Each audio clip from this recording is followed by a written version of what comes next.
Hello, I am the Wizard of Tales, and I'm here to guide you today. I know this video is the perfect companion to help my dear dreamers relax and drift off to sleep. Before we dive into a world of calm and serenity, don't forget to like the video, subscribe to the channel, and let me know where you're watching from and what time it is for you.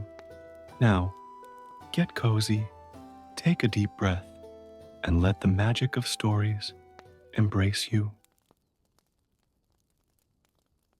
In a remote village, where the aroma of fresh bread mingled with the dust of the mills, lived Clara, a young girl with hair as golden as ripe wheat and eyes the color of wild honey. Her life revolved around her father's mill, Tiago, a man known as much for his skill with grain as for his loose tongue. After a few pints of ale in the local tavern, Clara spent her days helping to grind the wheat, her nimble fingers sewing torn sacks, and her legs tirelessly climbing up and down the mill stairs. As she worked, she hummed old tunes that her late mother had taught her, her notes blending in with the rhythmic grind of the mill's gears. Life was simple, but there was contentment in his routine, even if he sometimes dreamed of something more. It was on a particularly busy night in the tavern that Clara's fate began to change. Her father, intoxicated by cheap wine, and the desire to impress, began to tell increasingly extraordinary stories about his skills as a miller. The tavern was exceptionally full that night, as the king himself was staying in the village, resting from a long journey. "My daughter," shouted Tiago, his voice echoing off the wooden walls of the tavern, "has such an extraordinary gift that she can turn straw into gold." The words escaped his lips before he could contain them, and the silence that followed was deafening. In the darkest corner of the establishment, a crowned figure raised his eyes from his goblet. King Augustus, known for his greed and fascination with gold, was quick to take an interest in the miller's story. The next morning, royal guards knocked on the mill door, finding Clara still drowsy with flour in her apron. Her father, now sober and terrified, couldn't find the words to undo his lie of the night before. "His Majesty requests your immediate presence at the castle," announced the head guard, his stern gaze leaving no room for refusal. Clara looked at her father, who was shaking like a leaf in the wind, his face as pale as the flour he was grinding. She knew that something terrible had happened, but she still didn't understand the magnitude of the trouble her father had gotten her into. The castle was an imposing building of gray stone that towered over the village like a sleeping giant. Clara was led through cold, dark corridors until she reached the throne room where King Augustus was waiting for her. His eyes shone with a mixture of curiosity and greed as she knelt before him. "So," said the king, his voice echoing through the hall, "you are the young woman who can turn straw into gold." Clara felt her heart race. Before she could deny it, her father, who had been brought along, fell to his knees. "Forgive me, Your Majesty. I lied. It was the wine talking. No, my daughter has no such gift." Tiago's words came out in a desperate gush, but the king only smiled a smile that didn't reach his eyes. "If it's a lie," declared the king, rising from his throne, "the punishment will be death for both of you. If it's true," his eyes shone with renewed greed, "if it's true, your daughter will become one of the most important women in the kingdom." Clara was led to a high tower. In the castle, a circular room filled from floor to ceiling with golden straw. A solitary spinning wheel occupied the center of the room, its silhouette casting elongated shadows on the stone floor. The king ordered that by dawn all the straw must be turned into gold, or both she and her father would face the gallows. The heavy door closed with a bang, and Clara found herself alone with an impossible task. Tears began to roll down her cheeks as she sat in front of the spinning wheel, her hands trembling as she touched the spindle. The sun was beginning to set, painting the sky with orange hues that penetrated through the tower's only window.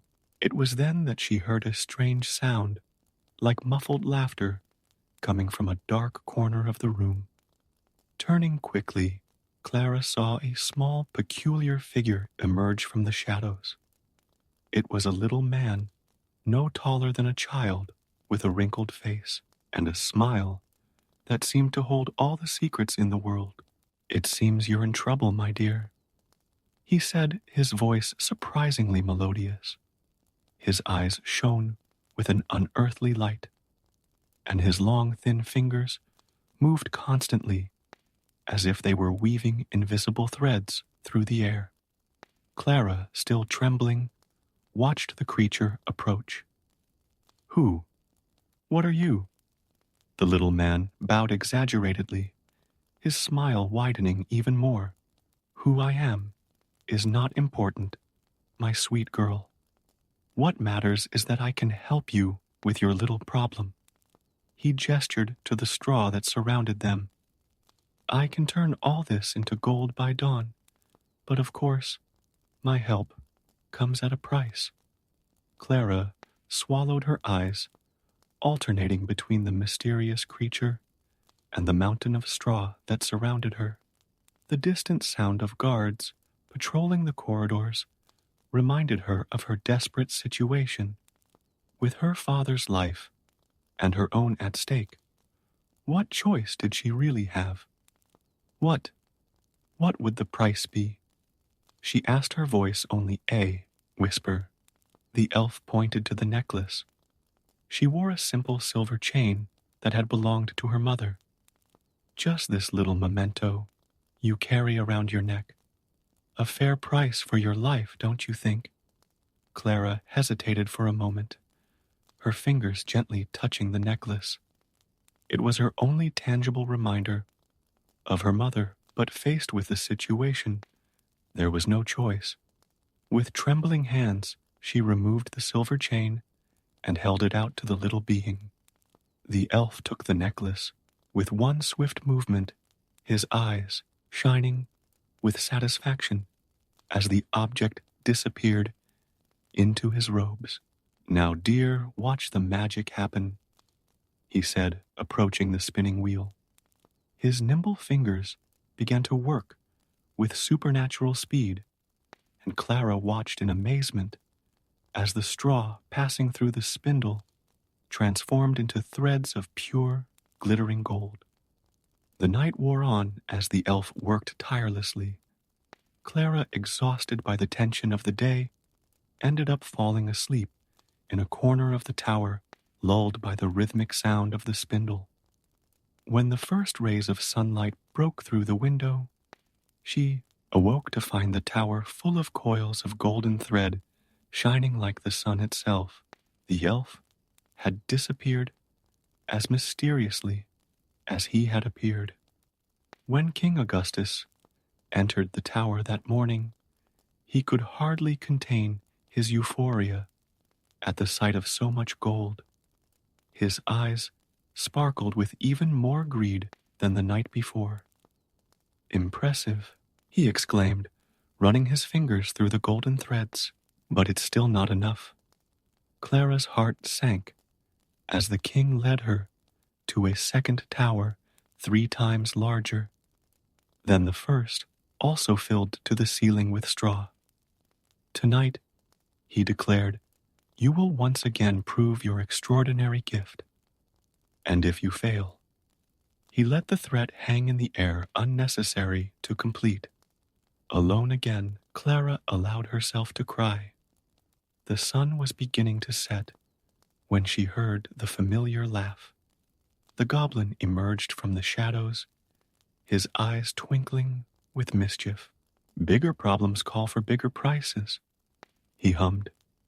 This time the price was her ruby ring, another maternal heirloom. With a heavy heart, Clara handed over the jewel, and once again the elf worked his magic throughout the night. The next morning, the king found the second tower full of gold, his satisfaction visible, but still insatiable. One last test, he announced, leading Clara to a third tower, larger than the previous two combined. If you can turn all this straw into gold by dawn, you will have the honor of becoming my queen. Clara sat trembling in the tower, knowing she had nothing else of value to offer the elf. When he appeared, his smile was more sinister than ever. No jewels this time? He asked, feigning surprise. Please, Clara begged. I have nothing else to give. The elf circled around her thoughtfully. There's always something to offer, he said, his voice soft, but laden with intent. How about your first child? Clara felt as if all the air had been sucked out of her lungs.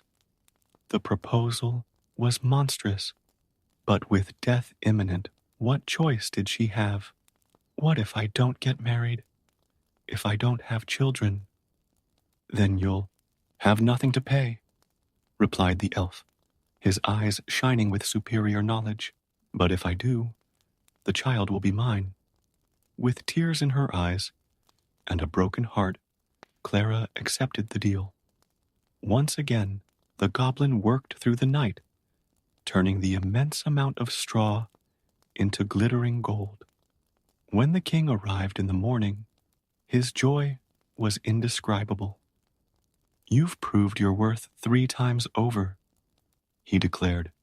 As promised, you will be my queen, and together we will rule the richest kingdom that has ever existed. The wedding took place the following week, with all the pomp you would expect from a royal ceremony. Clara, now queen, should have been happy with her new position, but the weight of her promise to the elf tormented her day and night.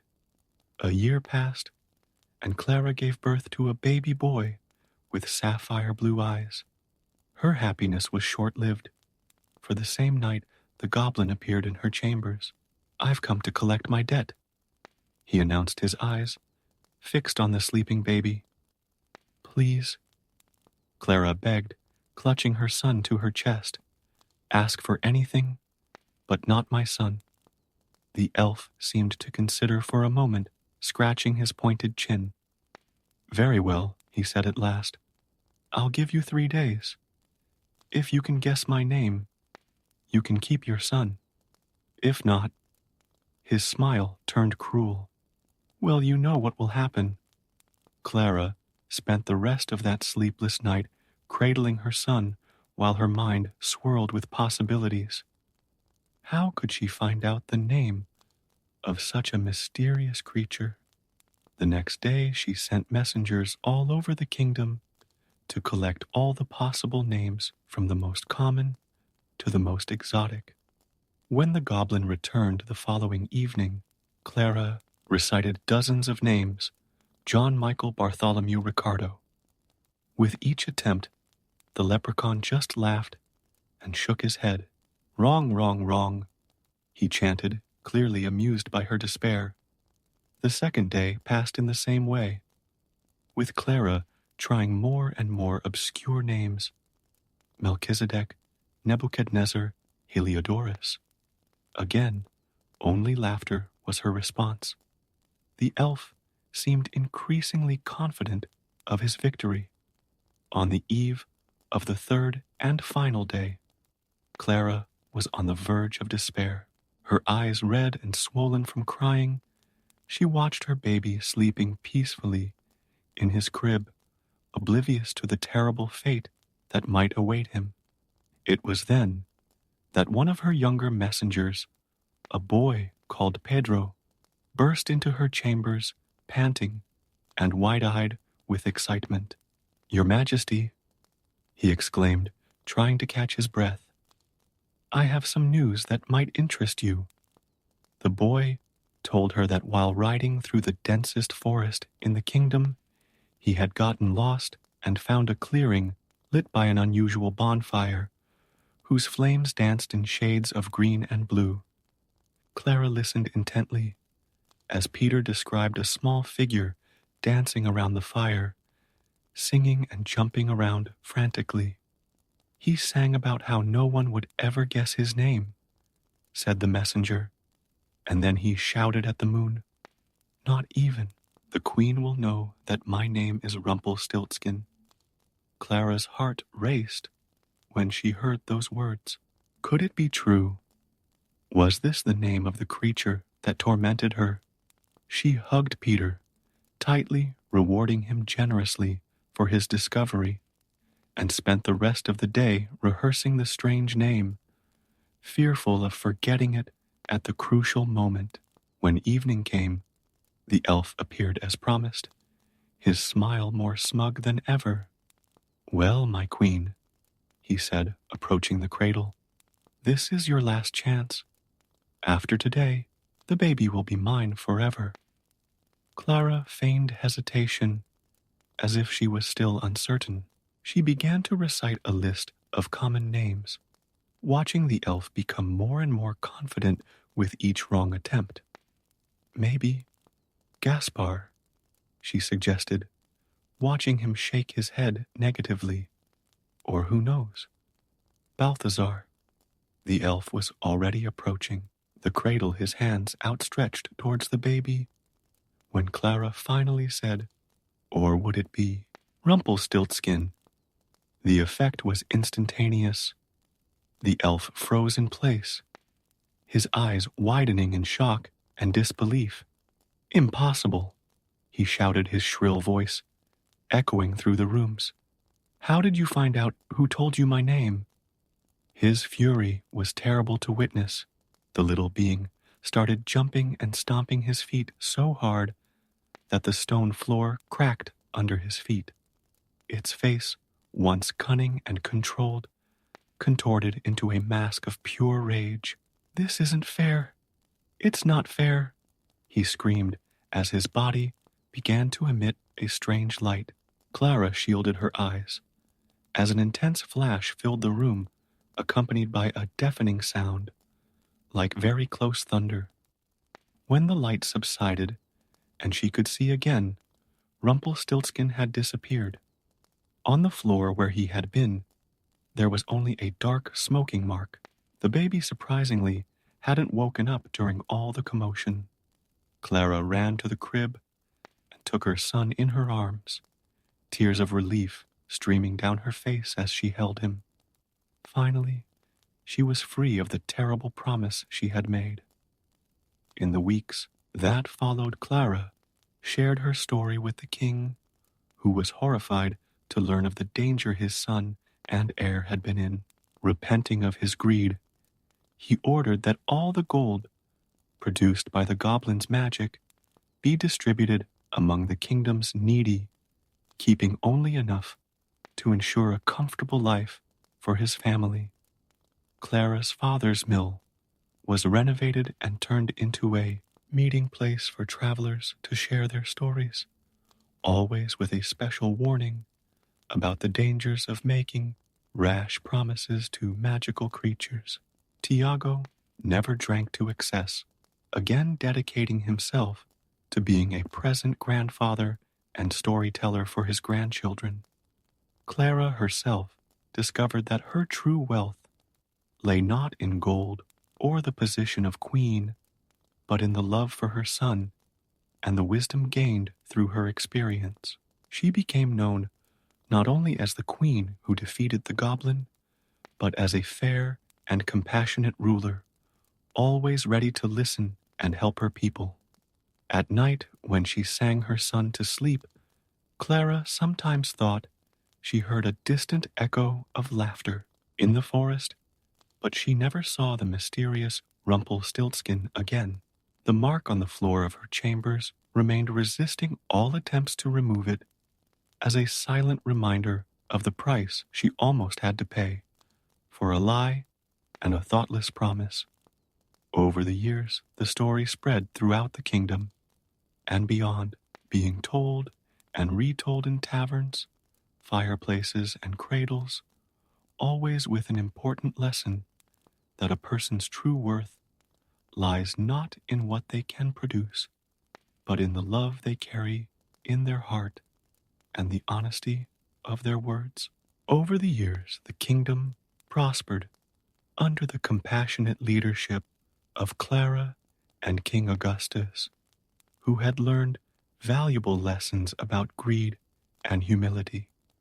The little prince, whom they called Benjamin, grew up as a cheerful and curious child, always fascinated by the stories his mother told about the night she almost lost him to a mysterious goblin. As Benjamin approached his 10th birthday, strange events began to occur in the castle. Objects mysteriously disappeared, only to reappear in unlikely places, and sounds of children's laughter echoed through the empty corridors at night. Clara felt a squeeze in her heart every time something unusual happened, fearing that Rumpelstiltskin hadn't really given up on his son. One afternoon, while Benjamin was playing in the castle gardens, a golden ball came rolling to his feet. The prince, enchanted by the shiny toy, followed it to a more secluded part of the garden, where bushes formed a natural labyrinth. Clara, who was watching from her bedroom window, felt a shiver run down her spine as she saw her son disappear among the vegetation. Running desperately through the gardens, Clara called out for Benjamin. Servants and guards soon joined the search, but the prince seemed to have disappeared completely. It was then that Clara noticed a familiar glow coming from inside the labyrinth. It was the same greenish hue as the flames described by Peter years ago. Following her maternal instinct, Clara entered the labyrinth, ignoring the guard's warnings. As she advanced, the air around her seemed to become denser, and strange sounds echoed between the green walls. Whispering voices seemed to call out to her, some as sweet as honey, others as harsh as gravel. After what seemed like an eternity, navigating the winding paths, Clara arrived at a circular clearing in the center of the labyrinth. There Benjamin was sitting on a stone bench, chatting animatedly with a figure she would never forget. But something was different. The elf no longer looked threatening or malicious. Instead, his eyes shone with an ancient sadness. "Mama," Benjamin exclaimed when he saw her without showing any fear. "This gentleman was telling me incredible stories about magic and transformations." Clara approached cautiously, positioning herself between her son and Rumpelstiltskin. "Why did you come back?" she asked, her voice firm despite the fear she felt. "Our agreement was broken when I guessed your name." The elf smiled, but there was no malice in his expression. "Yes, the agreement was broken," he confirmed, his voice softer than Clara remembered. "But I've been watching you all these years, and I've realized something I never understood before." He stood up and began walking in circles around the clearing, his small hands gesturing as he spoke. "For centuries, I collected promised children from desperate parents, turning them into magical beings like me. I thought I was offering them a gift, immortality powers beyond imagination. But watching you and Benjamin, I finally understood the true value of a mother's love." Clara listened attentively, still suspicious but touched by the sincerity in his words. Benjamin, for his part, watched everything with childlike fascination, his blue eyes shining with curiosity. "I haven't come for your son," Rumpelstiltskin continued. "I've come to ask forgiveness and offer a gift not of gold or magic, but of knowledge." He turned to Benjamin, his old eyes meeting the prince's young ones. "Your mother taught me that some things are more precious than all the gold in the world." Out of nowhere, the elf conjured up a small, leather-bound book, its golden pages glinting in the sunlight that filtered through the foliage. "This book contains stories of all the children I've transformed over the centuries. Some sad, some happy, all true. Keep it as a reminder that a mother's love is the most powerful magic there is." Benjamin took the book reverently, his small fingers caressing the old cover. Clara, although still apprehensive, sensed that something fundamental had changed in the elf. His transformation was not physical, but something deeper, more significant. "And now," said Rumpelstiltskin, his form beginning to glow softly, "I must leave. There are other agreements I must undo, other wrongs to right." He bowed deeply to Clara. "You taught me that true magic lies not in turning straw into gold, but in turning fear into love." Before Clara could reply, the elf disappeared in a swirl of colored lights, leaving only the sound of his characteristic laugh echoing in the air. But this time, it was a joyful laugh, free of the malice that had characterized it before. Back at the castle, Clara and Benjamin found King Augustus in a state of agitation, surrounded by worried guards and advisors. When he saw his wife and son returning safely, his face lit up with relief. Benjamin, still holding the mysterious book, ran to embrace his father and immediately began to tell him about his encounter with the magical elf. That night, after Benjamin had fallen asleep, Clara and Augusto examined the book together in their bedroom. The pages revealed extraordinary stories of children from all times and places, some dating back centuries. Each narrative contained not only an account of what had happened to the children, but also the circumstances that had led their parents to make deals with Rumpelstiltskin. "It's amazing how desperation can lead people to make such terrible promises," murmured Augustus, his voice laden with guilt, as he recalled how his own greed had almost cost his son his life. Clara ran her fingers over a particularly touching illustration of a girl transformed into a forest creature. "Every story here is a lesson in the consequences of our choices," she replied softly. Over the next few days, Benjamin became obsessed with the book, spending hours immersed in its stories.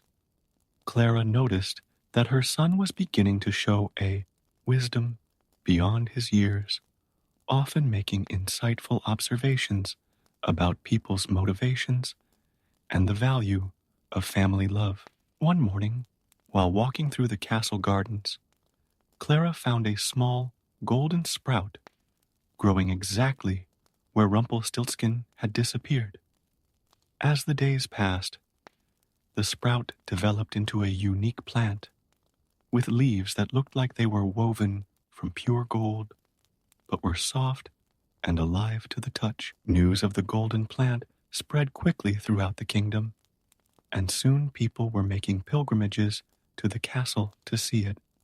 Clara, remembering the lesson she had learned about greed, decided to turn the space into a public garden where everyone could contemplate the beauty of the magical plant and learn about its history. Benjamin, inspired by the stories in the book and the elf's transformation, began to organize weekly meetings in the garden where children from the kingdom would gather to listen to the stories in the mysterious book. Clara watched with pride as her son developed a natural gift for storytelling, his young voice bringing to life the ancient tales of magic and redemption. One day, while Benjamin was leading one of his storytelling sessions, a little girl from the audience raised her hand. "Prince Benjamin," she asked shyly, "what happened to all those children that the goblin transformed?" Benjamin smiled, flipping through the pages of the book until he reached the end, where new words had magically begun to appear over the last few months. The book tells us that Rumpelstiltskin is traveling the world, meeting each of the children he transformed and offering them the choice to return to their human form. Clara, who was watching the scene from afar, noticed a movement in the shadows of the trees. For a brief moment, she thought she saw a pair of sparkling eyes and a familiar smile. But when she blinked, the vision had disappeared.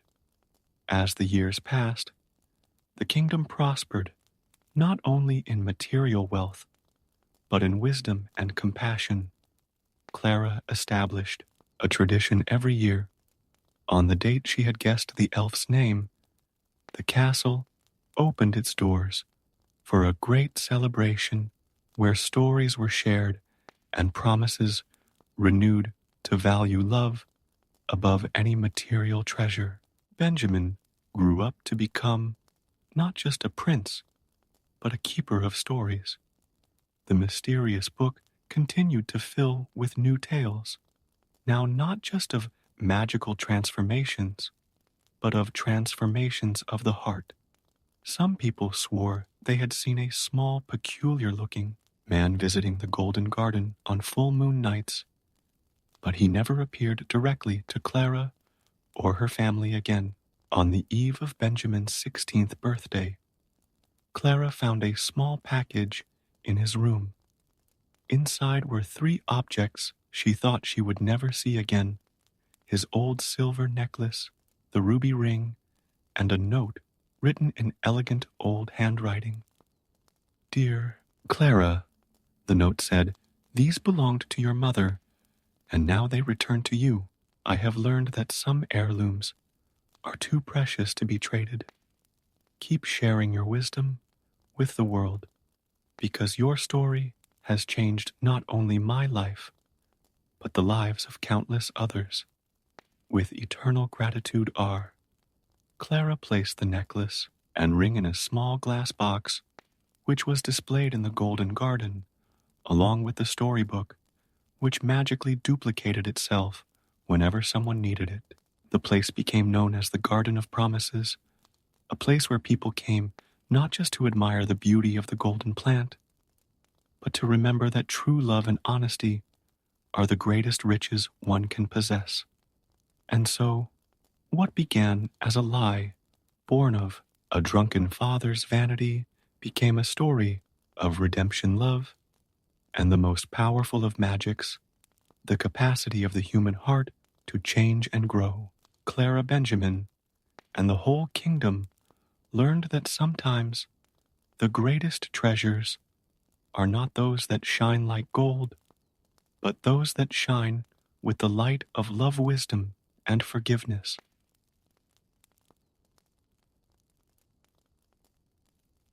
In a small village, in the heart of the forest, where the trees danced to the wind and the birds sang their sweetest melodies, there lived a very special family of piglets. Mother Pig, a kind and wise lady, had raised her 3 little ones with all the love and dedication a mother could offer. Now that her little ones were no longer so little, the moment had come that every mother dreads seeing her children off to build their own lives. Cece, the youngest of the siblings, was known for his carefree manner and infectious laugh. He always preferred playing to working and dreamed of endless days of fun. He dressed in colorful clothes and a crooked straw hat he had found on one of his walks through the village. Her easy smile hid a certain immaturity that worried Mamai Porca. Her middle brother Toto had an artistic temperament and loved to play his flute on sunny afternoons. More responsible than Cece, but still far from the necessary prudence, he balanced work and leisure, although his scales always tipped a little more in favor of fun. His dreamy eyes reflected his romantic nature, and his navy blue vest was his pride. Pig, the oldest of the three, was the embodiment of responsibility. Wearing round glasses and an impeccable apron, he spent hours studying books on architecture and construction. His methodical nature sometimes irritated his younger siblings, who didn't understand why he took everything so seriously. One particularly important morning, Mama Pig gathered her 3 children in the cozy living room of their home. The aroma of freshly baked apple pie filled the room as she prepared to have a conversation that would change the fate of her family forever. My dears, she began, straightening her flowered apron, you have grown into wonderful little pigs. The time has come for each of you to go your own way and build your own home. Her eyes shone with a mixture of pride and maternal concern. Cece jumped for joy, already imagining all the parties she could throw in her future home. Toto began, strumming his flute mentally, composing a song about independence. Pig, for his part, adjusted his glasses and began to make notes in his ever-present notebook. But remember, continued Mama Pig, the forest can be a dangerous place. There are creatures that aren't as friendly as they seem. Her tone became more serious. In particular, beware of the big bad wolf.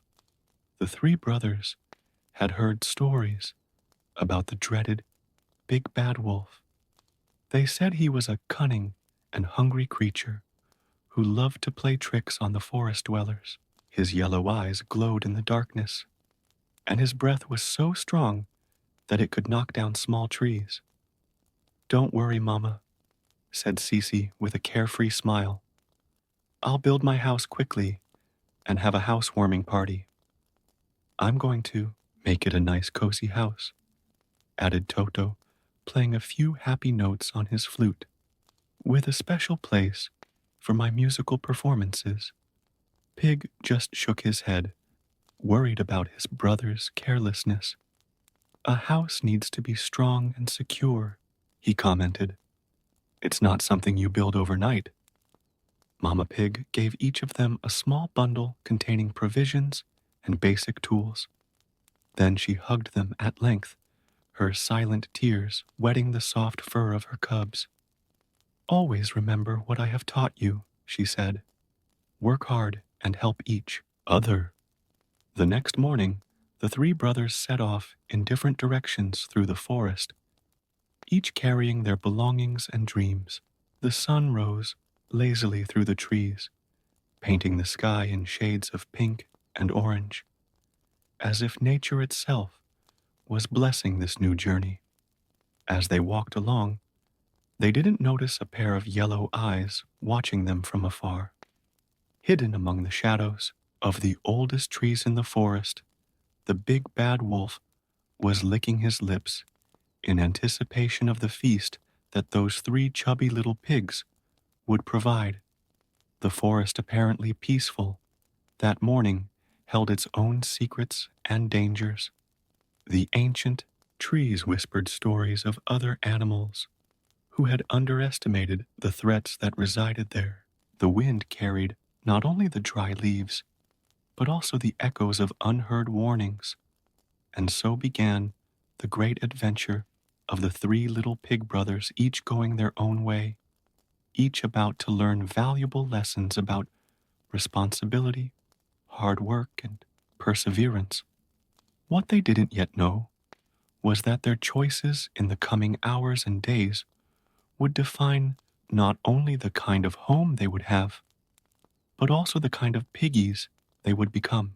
Meanwhile, deep in the forest, the big bad wolf was plotting his evil plans, patiently watching the three brothers' every move.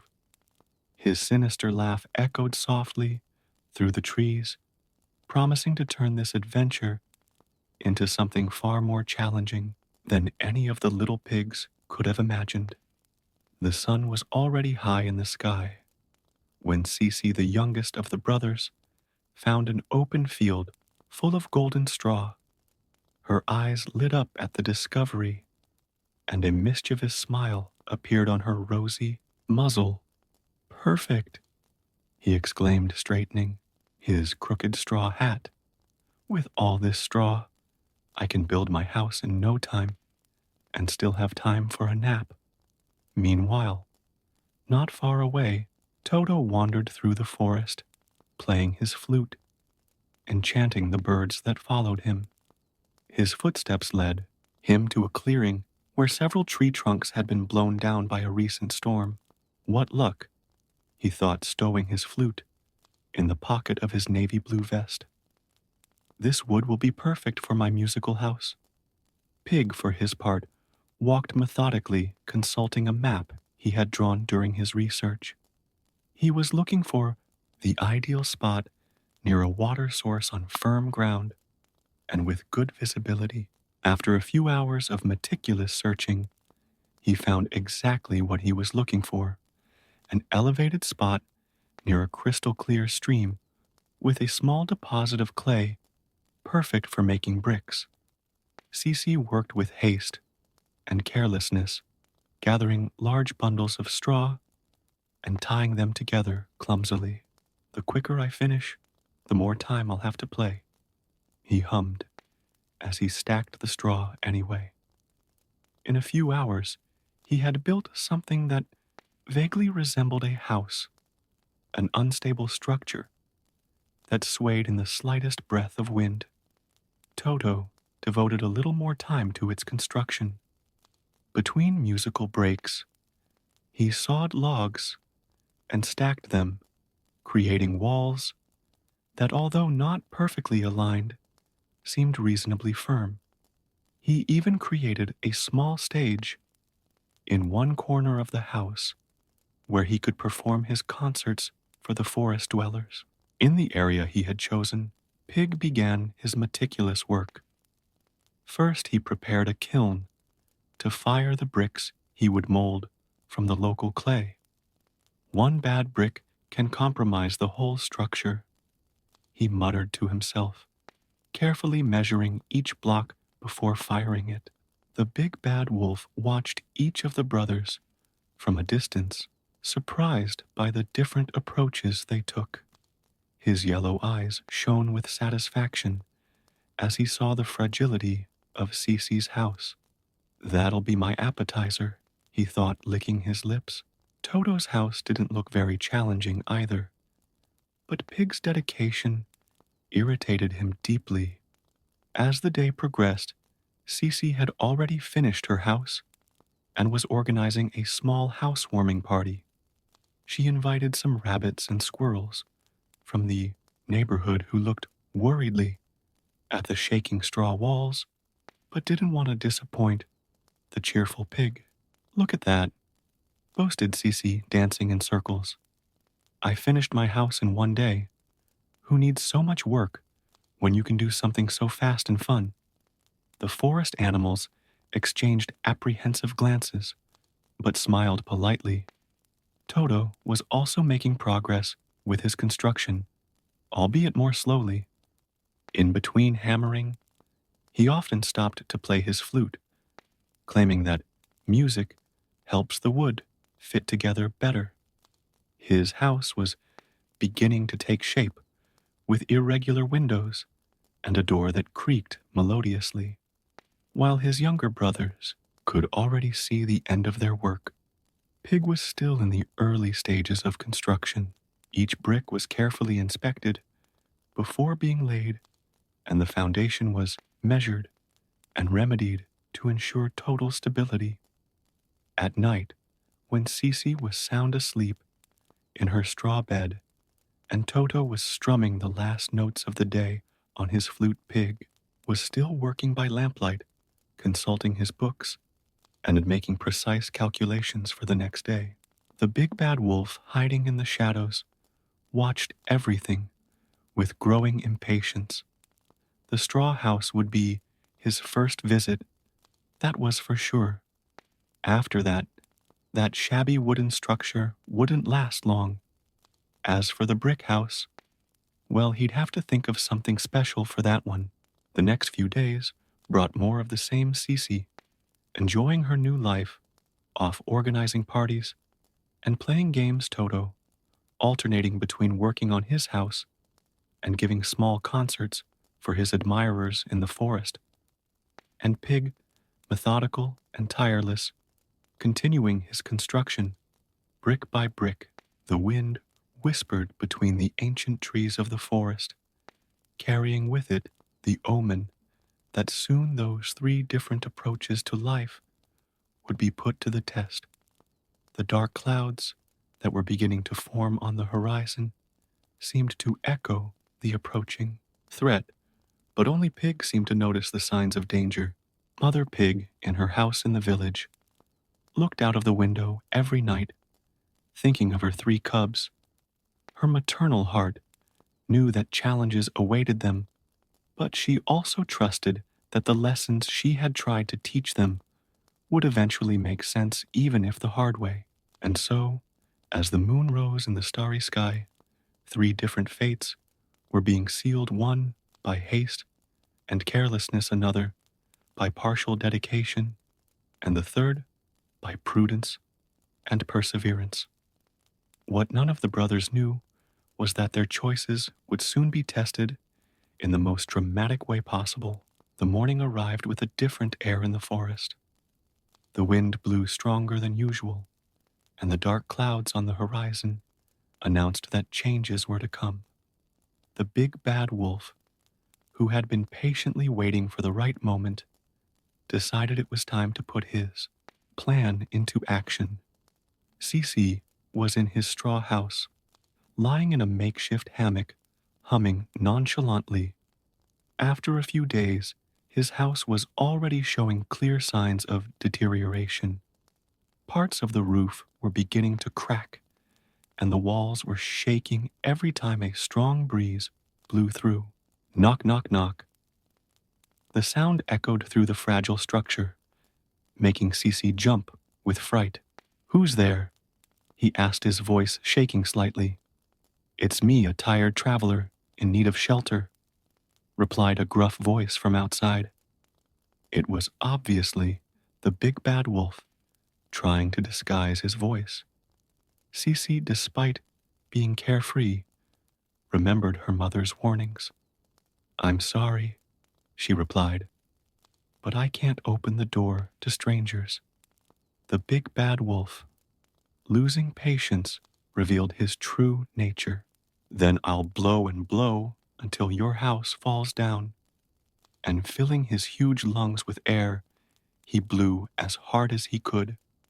The straw house didn't stand a chance. With a single, powerful blow, the structure crumbled like dust in the wind. Cece, in a panic, barely had time to grab her hat before she was running towards her brother Toto's house. "Toto, Toto, open the door," screamed Cece desperately, banging on the door of the wooden house. Her brother, who was rehearsing a new tune, quickly let him in. "What happened?" asked Toto, worried by his little brother's agitated state. "The big bad wolf. He destroyed my house with one blow," explained Cece, still panting. Mom was right about him. They had barely finished talking when they heard it again. Talk, talk, talk. Piggies, piggies, let me in. The big bad wolf's voice now didn't even try to disguise its threatening nature. Never, replied the two brothers in unison. Then I'll blow and blow until this house falls down. The wolf filled his lungs again, this time needing two powerful blows to make the wooden house start to give way. The boards creaked, the windows shook, and with a third devastating blow, Toto's house began to collapse. The two brothers, holding only Toto's flute and Cece's hat, ran towards Pig's brick house. Meanwhile, Pig continued his methodical work, now finishing off his sturdy building. He had installed a sturdy chimney windows with reinforced locks and a solid oak door. Pig, pig, please let us in, his brothers shouted in desperation, banging frantically on the door. Pig, who had expected something like this, quickly opened the door for his brothers and locked it again. Are you all right? He asked, adjusting his glasses as he examined his frightened siblings. The big bad wolf destroyed our houses, explained Toto, still shivering. He blew and blew until they fell down. Pig shook his head, serious expression on his face. That's why I was so insistent on the importance of solid construction. This house was made to withstand any threat. It wasn't long before they heard the menacing voice of the big bad wolf. Piggies, piggies, this house is going to fall down too. I'm going to blow and blow until there's nothing left. The wolf filled his lungs and blew as hard as he could, but the house didn't move. He blew again and again until he was red with exhaustion, but the building stood firm. Frustrated with his failure, the big bad wolf began to circle the house, looking for any weak points. His yellow eyes lit up when he spotted the chimney. If I can't get in through the door, he thought, I'll go down the chimney. Inside the house, Pig had already foreseen this possibility. He quickly instructed his brothers to help him with his plan. While the wolf climbed onto the roof, they lit a large fire in the fireplace and put a huge cauldron of water on to boil. The big bad wolf, confident in his new plan, began to climb down the chimney, imagining that he would take the three little pigs by surprise. What he didn't expect was the cauldron of boiling water that awaited him. With a howl of pain, the big bad wolf shot out of the chimney, his tail scorched and his pride wounded. He ran away, vowing never to return to that part of the forest. The three siblings, finally safe, hugged each other in relief. Cece and Toto, especially, were beginning to understand the value of their mother's words and their older brother's example. Sorry, Pig, said Cece, crestfallen. You tried to warn us about the importance of doing things right. Yes, agreed Toto, holding up his flute. We could have lost a lot more if it hadn't been for you. Pig smiled gently at his brothers. The important thing is that you're safe now, and it's never too late to learn and start again. As night fell over the forest, the three brothers sat together around the fireplace. Toto played a soft tune on his flute. Cece helped Pig prepare dinner, and for the first time, the three siblings truly appreciated the value of a job well done and family togetherness. News of what had happened soon spread through the forest, reaching the ears of Mother Pig, who smiled proudly when she heard that her children had not only survived the danger, but had also learned valuable lessons in the process. After escaping from the big bad wolf, the lives of the three little pigs began to take a new direction in the brick house Cece and Toto, still shaken by the loss of their home, began to take a closer look at how their older brother organized every aspect of daily life. The brick house, which had previously seemed excessively spacious for a pig, now perfectly accommodated the three siblings. Pig had planned several rooms, as if he knew that one day he would need to house his family. The kitchen was large and well equipped, the study room full of useful books, and there was even a small stage where Toto could practice his music. You know, said Cece one morning as she helped Pig organize the pantry. I never thought tidying up could be so satisfying. He had discovered that keeping everything in order was not only practical, but also brought a sense of accomplishment. Toto, for his part, began to incorporate more discipline into his music. Instead of playing randomly throughout the day, he set specific times to practice, allowing him to also take part in household chores. Music sounds better when you have a purpose, he commented, after helping to build a new fence around the house.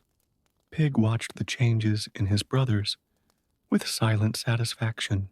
Although the situation that brought them together was frightening, it provided a unique opportunity to grow together.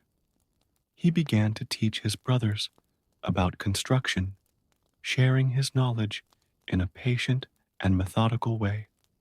One day, while they were working together on the garden they had started, they heard a commotion coming from the forest. It was a group of animals running scared. The big bad wolf, they shouted. He's back and angrier than ever. The three brothers looked at each other worriedly. Apparently, the wolf hadn't given up completely. Pig quickly led everyone into the house, including the frightened animals seeking refuge. We needn't fear, said Pig, adjusting his glasses. This house was built to withstand any threat. Even so, they could see that the wolf had changed his tactics. Instead of attacking directly, he began to circle the area, intimidating the forest dwellers and isolating the house. Cece, who would have hidden in fear before, now showed new courage. We can't let him terrorize our forest friends, he declared, surprising his brothers with his determination. Toto agreed, his flute firmly held in his paws. We need to come up with a plan to protect not just us, but the whole community. The three brothers gathered in the study room, where Pig kept his precious books and projects. Together, they began to develop a plan that combined Cece's creativity, Toto's musicality, and Pig's ingenuity. Over the next few days, they worked tirelessly. Pig taught his brothers how to build small, safe havens scattered around the forest using simplified but efficient techniques. Cece, with her sociable nature, organized the animals into groups for surveillance and mutual support. Toto developed a system of musical signals that could alert everyone to the wolf's presence. The transformation of the three brothers was remarkable. Cece, once so carefree, now responsibly led the teams building the shelters. Toto used his music not just for entertainment, but as a vital communication tool. And Pig, always so focused on his own projects, was learning to adapt his knowledge to help others. Mama Pig, who occasionally visited them, could hardly believe how much her children had changed. You've grown so much, she said, with tears in her eyes, during one of her visits. Not just in skill, but in wisdom and compassion. News of the three little pigs' actions spread through the forest. Other animals began to seek them out, asking for advice on how to protect their own homes. The brick house became a center of learning and cooperation. The big bad wolf, realizing that his bullying was no longer having the same effect, began to show signs of frustration. His nocturnal howls sounded more like wails than threats, and his presence, once so feared, began to seem more pathetic than frightening. One night, as the three siblings were getting ready for bed, Cece made an interesting observation. You know, I used to think that building a house was just about having a place to live. Now, I understand that it's about creating a safe place, not just for us, but for everyone who needs help. Toto, softly strumming his flute, added, and it's not just about the physical structure. It's about building relationships, trust, and community. Pig smiled, proud of how his brothers had matured. Exactly. And the stronger we build those bonds, the harder it will be for any big bad wolf to defeat us. The full moon shone through the reinforced windows of the brick house, illuminating the three brothers who, united, had found a strength that none of them possessed individually. What had begun as a story of survival was turning into a lesson in the power of unity and perseverance. And as the wind blew gently outside, carrying with it the last notes of Toto's lullaby, the three brothers knew that there were still more challenges ahead, but now they were prepared to face them together, stronger and wiser than ever. The transformation of the forest was visible to everyone who lived there. What had once been a place of fear and mistrust had now become an example of cooperation and community strength. The three little pig brothers had not only overcome their own differences, but had also inspired a profound change in the whole community. One particularly hectic morning, while Pig was supervising the construction of yet another community shelter, Cece ran up to him with alarming news. Pig, the squirrels in the northern region have just reported that they found the big bad wolf wounded in a hunter's trap. Toto, who was nearby teaching a group of young rabbits to use his musical alert system, quickly joined the brothers. The three of them looked at each other thoughtfully. The big bad wolf, their old enemy, was now in danger. What should we do? Asked Toto, his flute, resting restlessly on his paws. After everything he's done to us. Pig adjusted his glasses, a serious expression on his muzzle. We can't ignore someone in danger, even if they are our enemy.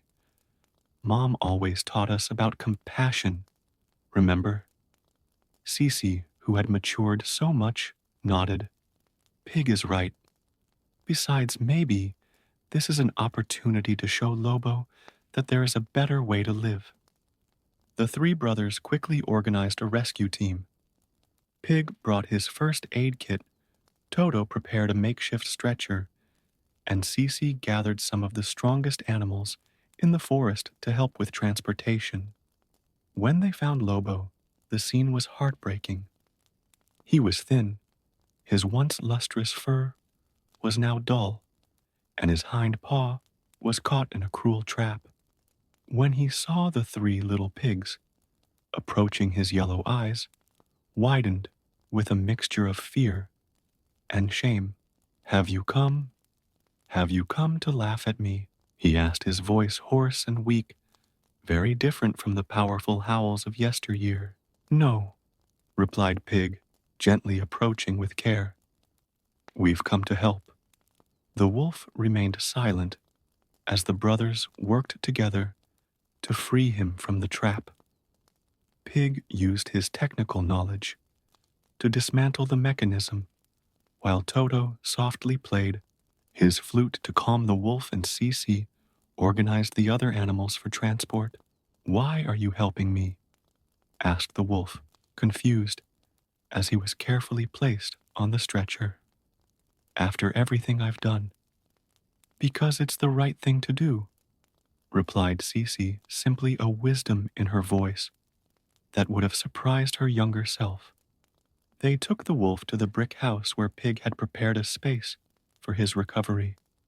Over the next few days, the three brothers took turns caring for their old enemy. Toto played soft music to help him sleep. Cece told stories to distract him, and Pig tended to his wounds with precision and patience. Gradually, the wolf began to change. Not only was his paw healing, but something in his heart was also transforming. He watched with growing admiration as the three brothers worked together, as the forest community respected them, and as everyone seemed happier in this new way of life. "I never understood it," he confessed one evening as the four of them shared a meal. "I always thought I needed to terrorize others to be strong. But you're stronger together without having to scare anyone." Mother Pig, who visited, often smiled as she saw the transformation not only of her children, but also of her former adversary. "Sometimes," she said wisely, "our greatest lessons come from the most unexpected places." As the wolf recovered, he began to take part in community activities. His strength, once used to destroy, now helped to build new shelters. His knowledge of the forest became invaluable for establishing safe routes and identifying dangerous areas. One day, while everyone was working together on a new community project, Pig observed something extraordinary. Cece was teaching basic building techniques to a group of young animals. Toto was coordinating a choir that included all kinds of forest creatures and the wolf. The wolf was using his strength to help carry building materials with a genuine smile on his muzzle. "Who knew," Pig commented to himself, that decision to build a brick house would lead us here." The forest had become a place where different species lived in harmony, where strength was not measured by the ability to intimidate, but by the willingness to help.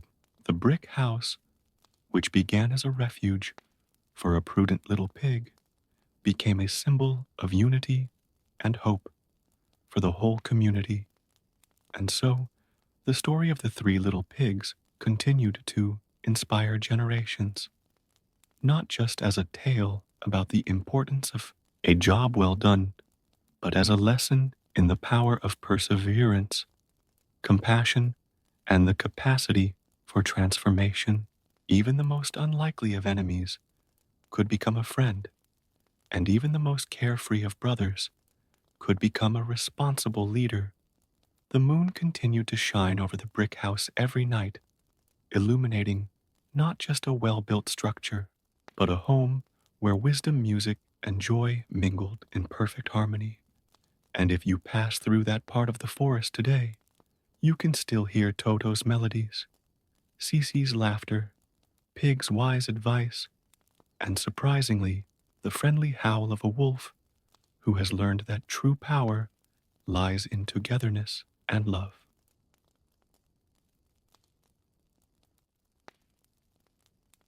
In the bustling streets of Agrabah, where the intense sun turned the sand into a golden carpet, Aladdin leapt nimbly between the market stalls. His bare feet already knew every stone and every shortcut in the city that was both his home and his playground. With his shaggy black hair and threadbare clothes, he might have looked like just another young beggar to the hurried shopkeepers, but his charismatic smile and sparkling eyes revealed a different soul. "Catch thief!" The cry echoed through the market as Aladdin, with a loaf of newly acquired bread under his arm, deftly dodged the crowd. Beside him, his faithful companion, Abu, a small brown furred monkey chirped excitedly, also carrying his share of the booty. It's not stealing to survive, is it, Abu? Aladdin winked at his furry friend as he dodged down a narrow alleyway. The furious vendor lagged behind, shaking his fists in the air. For Aladdin, every day was a new adventure on the streets of Agrabah, even if not always for the noblest of reasons.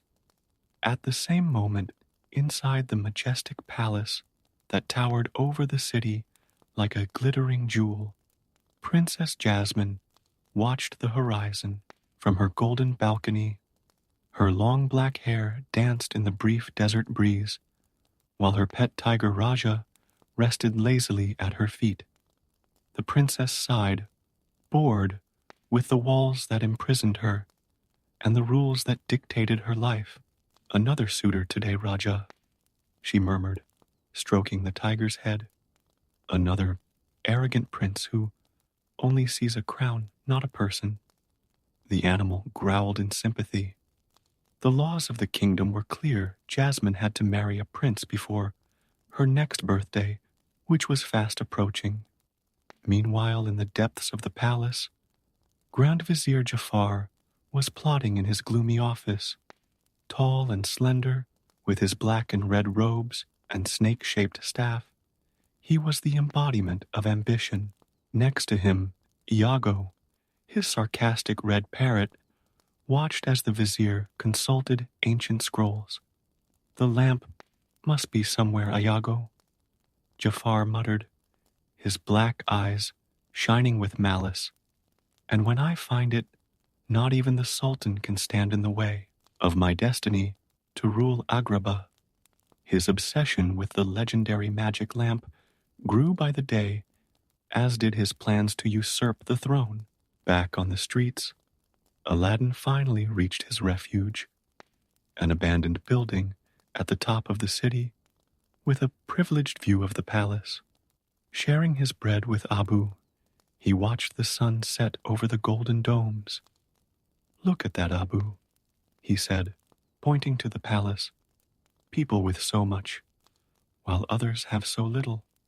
The monkey nodded, chewing thoughtfully. One day, friend, things will be different. One day we'll live in a palace, have servants and treasures.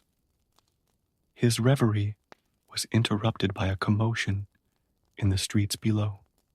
A new prince was arriving to woo the princess, his extravagant entourage pushing people out of the way. Aladdin watched with disgust at the display of arrogance. The next day, Aladdin was again in the market streets when he saw something that would change his life forever. A little girl was crying after a cruel shopkeeper snatched an apple from her hands.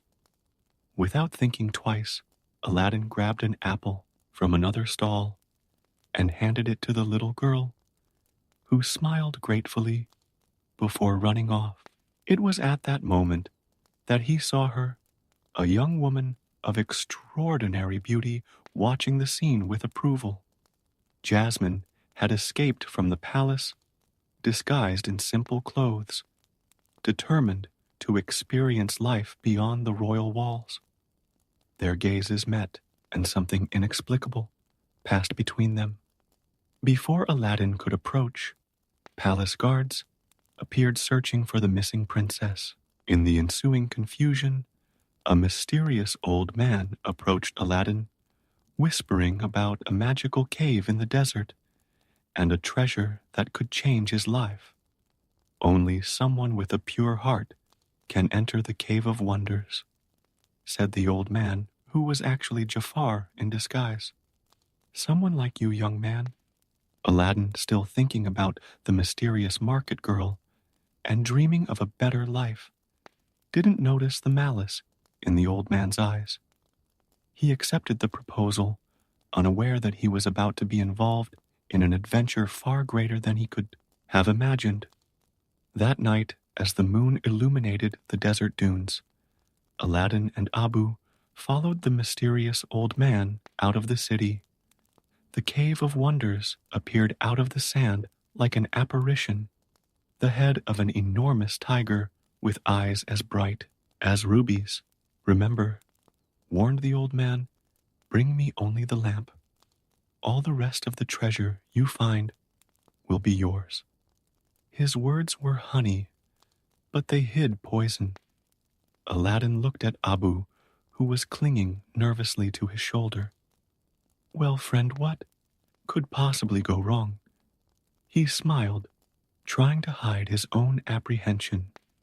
With a determined step, he crossed the fangs of the cave, descending into the mysterious depths that would change his fate forever. What he didn't know was that that night would mark the beginning of a journey that would test not only his courage, but also his character.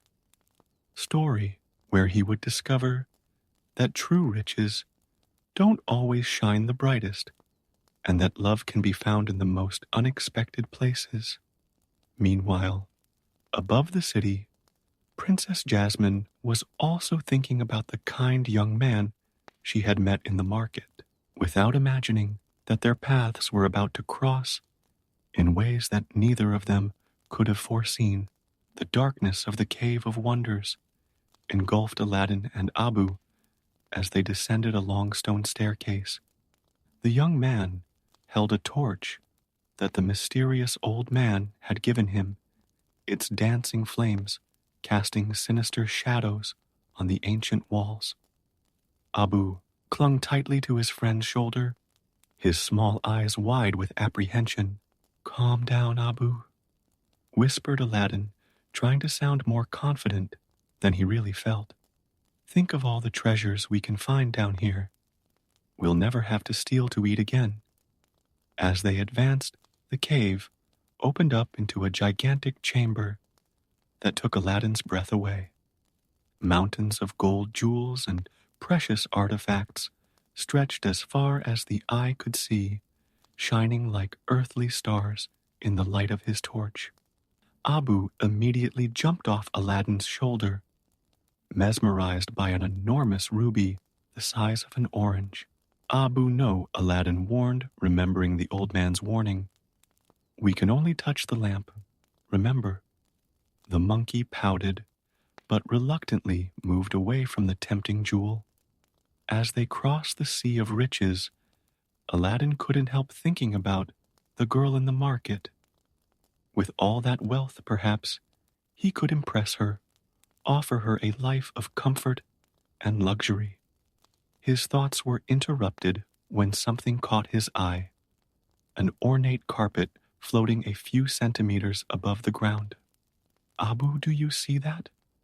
Aladdin rubbed his eyes in disbelief. The carpet, realizing it had been noticed, waved one of its tassels as if greeting the visitors. It's a flying carpet, a magic carpet. The carpet approached gracefully, making a theatrical bow that drew laughter from Aladdin. Abu, initially frightened, soon found himself fascinated by his new magical companion. The carpet began to make animated gestures, as if it wanted to show them something. Do you know where the lamp is? Asked Aladdin. The carpet nodded vigorously and began to float towards a distant staircase. Good. Show me the way, friend. Outside the cave, Jafar maintained his elder disguise, but his patience was beginning to wear thin. That brat is taking too long, he grumbled to Iago, who was hiding in his robes. The lamp should be in my hands before dawn. Back inside the cave, Aladdin, Abu, and their new magical friend reached an isolated chamber. In the center, on a high stone pedestal, rested an old, unadorned bronze lamp. Mysterious rays of light converged on it, as if the whole place had been built to protect this simple object.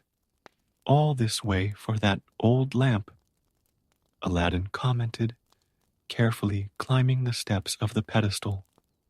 Abu made a sound of disappointment, clearly more interested in the treasures they had left behind. When Aladdin finally picked up the lamp, a strange sensation ran through his body as if he were holding something alive and pulsating. Before he could examine his discovery further, a high-pitched scream echoed through the chamber. Abu had succumbed to temptation and grabbed a huge red jewel. The ground began to shake violently, and a thunderous voice reverberated throughout the cave. You have perverted the forbidden treasure. Now you will suffer the consequences.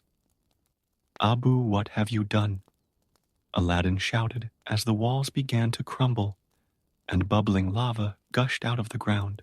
The flying carpet quickly glided towards them, offering an escape route. The desperate escape through the collapsing cave was a blur of movement and chaos. The carpet zigzagged between collapsing pillars and jets of lava, while Aladdin clung tightly to the lamp with one hand and Abu with the other. Behind them, a veritable tsunami of treasure and destruction was chasing them. I can see the way out, Aladdin shouted, hopefully spotting moonlight through the cave's fangs. However, a giant rock came crashing down on the carpet, throwing them into a wall. Aladdin managed to cling to a rocky ledge, but was rapidly losing strength. Up above, the old man held out his wrinkled hand. Quickly, young man, give me the lamp, and I'll pull you up. Hang on, Abu, Aladdin shouted, trying to reach the outstretched hand while protecting his furry friend. With a lot of effort, he managed to hand the lamp to the old man, who immediately changed his worried expression to one of evil triumph.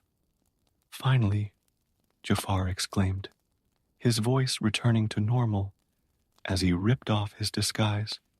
After all these years, you, Aladdin gasped, recognizing the dreaded vizier of the palace. Before he could react, Jafar stepped on his toes with force. Your reward for your services, he laughed cruelly, watching Aladdin and Abu plummet into the darkness of the collapsing cave. The flying carpet dived after them, trying to catch up, but it was too late. The last thing Aladdin saw before losing consciousness was Jafar's triumphant face disappearing as the cave entrance closed, forever sealing them in the dark depths. Hours passed before Aladdin regained consciousness.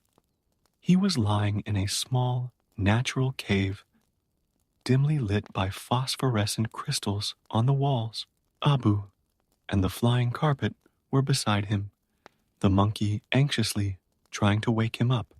I'm fine, Abu, Aladdin groaned slowly, sitting up. But we're stuck down here. His gaze wandered around the cave until he noticed something glowing in a corner. The lamp. Apparently, during the confusion, Abu had managed to steal it back from Jafar. You're amazing, you know that. Aladdin laughed, hugging his little friend. Picking up the lamp, he noticed an almost faded inscription on its surface. There's something written here, but it's very dirty. He began to rub the lamp with the sleeve of his robe, without imagining that this simple gesture was about to change his life forever. The lamp began to shake in his hands, emanating a bright blue light. Colored smoke poured out of the nozzle, filling the small cave, as a powerful, jovial voice echoed, 10,000 years can give you quite a kink. The blue smoke gradually solidified into the shape of a colossal imposing figure with bright blue skin and a small black tuft on his head. The genius, as he introduced himself with a theatrical bow, filled the small cave with his magnetic presence and exuberant personality. Wow, wow, wow, look who we have here, the genie exclaimed, materializing several spotlights that illuminated Aladdin. My new master, allow me to introduce myself properly. With a snap of his fingers, A lively tune began to play out of nowhere, as the genie multiplied into several versions of himself, each with a different instrument. Aladdin and Abu watched, in amazement, as the genie performed a musical number explaining the rules of the 3 wishes. Rule number 1, I can't kill anyone. Rule number 2, I can't make anyone fall in love. And rule number 3, I can't bring anyone back from the dead. Other than that, just ask 3 wishes. Aladdin asked, still trying to process the surreal situation. Anything. Well, there are some limitations as I mentioned in the song, which by the way was sensational, don't you think? The genie winked, prompting a small audience of applause. But yes, practically anything. Riches, fame, power. Although, I'd always suggest starting with getting out of this cave, considering the circumstances. Aladdin smiled cunningly. What if I don't use a wish to get out of here? What if you take us out of the goodness of your heart? The genie was momentarily speechless before bursting into laughter. Ah, that's clever. It's been a long time since I've met a master with a sense of humor. But okay, you win, kid. I'll get you out of here for free, as a courtesy to the house. With one dramatic movement, the genie transformed into a rocket, grabbed Aladdin Abu and the carpet, and shot through the ceiling of the cave, punching through layers and layers of rock until they emerged in an oasis in the middle of the desert under the starry sky. And here we are, announced the genie, returning to his original form. Now about those 3 wishes. Aladdin sat on the edge of a small pond, thinking deeply. The image of the mysterious market girl, who he still didn't know was Princess Jasmine, danced in his mind. Genie, have you ever fallen in love? The question took the magical being by surprise. His usually playful expression softened. Well, in 10,000 years, you end up seeing a lot of love pass by. But personally, let's just say it's hard to maintain a relationship when you live in a lamp. There's this girl, Aladdin began, and the genie immediately transformed into a therapist with glasses and a notepad. She's amazing, but she's a princess, and the law says she can only marry a prince. Ah, the classic forbidden love dilemma, Genie exclaimed dramatically. You know there's a very obvious solution to that. He snapped his fingers, and suddenly Aladdin found himself dressed in luxurious royal clothes. Can you turn me into a prince? Aladdin's eyes lit up at the possibility. I can turn you into anything you want. Boy, prince, king, emperor. Even a movie critic. Although I wouldn't recommend the last option. The genie joked, making royal poses. Aladdin stood up excited. So, genie, I wish you to turn me into the richest and most powerful prince Agrabah has ever seen. Your wishes are my orders, master. With a grand gesture, the genie began to weave his magic. Rays of colored light enveloped Aladdin, transforming his shabby clothes into a white and gold costume worthy of royalty. Abu was transformed into an elegant elephant, while magical fireworks exploded in the night sky. Presenting, announced the genie in an announcer's voice, His Royal Highness, Prince Ali Ababwa. Meanwhile, in the palace, Jafar was furious. His frantic search for the lamp in his chambers had yielded no results. That miserable monkey must have stolen it. He vociferated, knocking objects off his desk.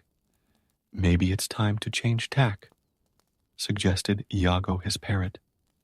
The princess still has to get married before the next sunset. Jafar's eyes twinkled with mischief.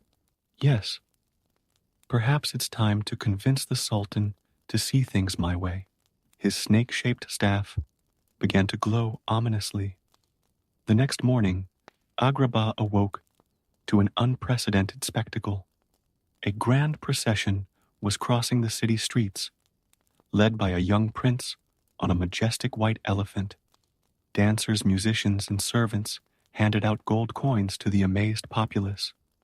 The genie, disguised as a royal advisor, enthusiastically coordinated the show, occasionally transforming himself into different people in the crowd to start chants of Prince Ali Magnificent, is he Ali Ababwa?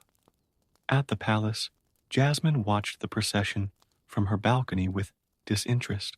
Just another arrogant prince, she sighed to Raja. However, there was something familiar about that young man that she couldn't quite identify. Aladdin or Prince Ali felt his heart racing as he approached the palace.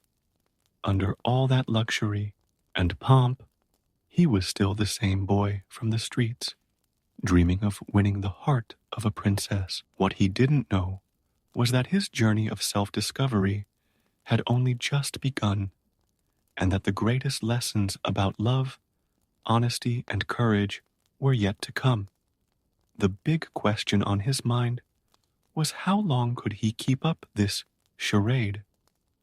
And more importantly, when the truth came out, would his true self be enough to win not just a kingdom, but the heart of a princess?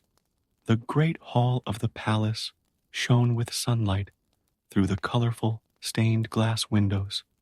When Prince Ali was introduced to the Sultan, the chubby, good-natured ruler was immediately charmed by the young visitor, especially after Aladdin presented him with a golden mechanical watch that the genie had conjured up. Extraordinary, simply extraordinary, exclaimed the Sultan, examining the gift with sparkling eyes. You must know my daughter Jasmine. She's not interested. Jasmine's firm voice echoed through the hall as she entered her tiger Raja, following her faithfully. Her eyes met Aladdin's, and for a moment something familiar seemed to pass between them. Jafar watched the scene from the shadows, his fingers gripping his staff with increasing strength. Just another insignificant prince, he muttered to Iago, but there's something about him that bothers me. Determined to impress the princess, Aladdin approached with an elegant bow. Your Highness, I know you must be tired of suitors, but I ask only for a chance to prove myself.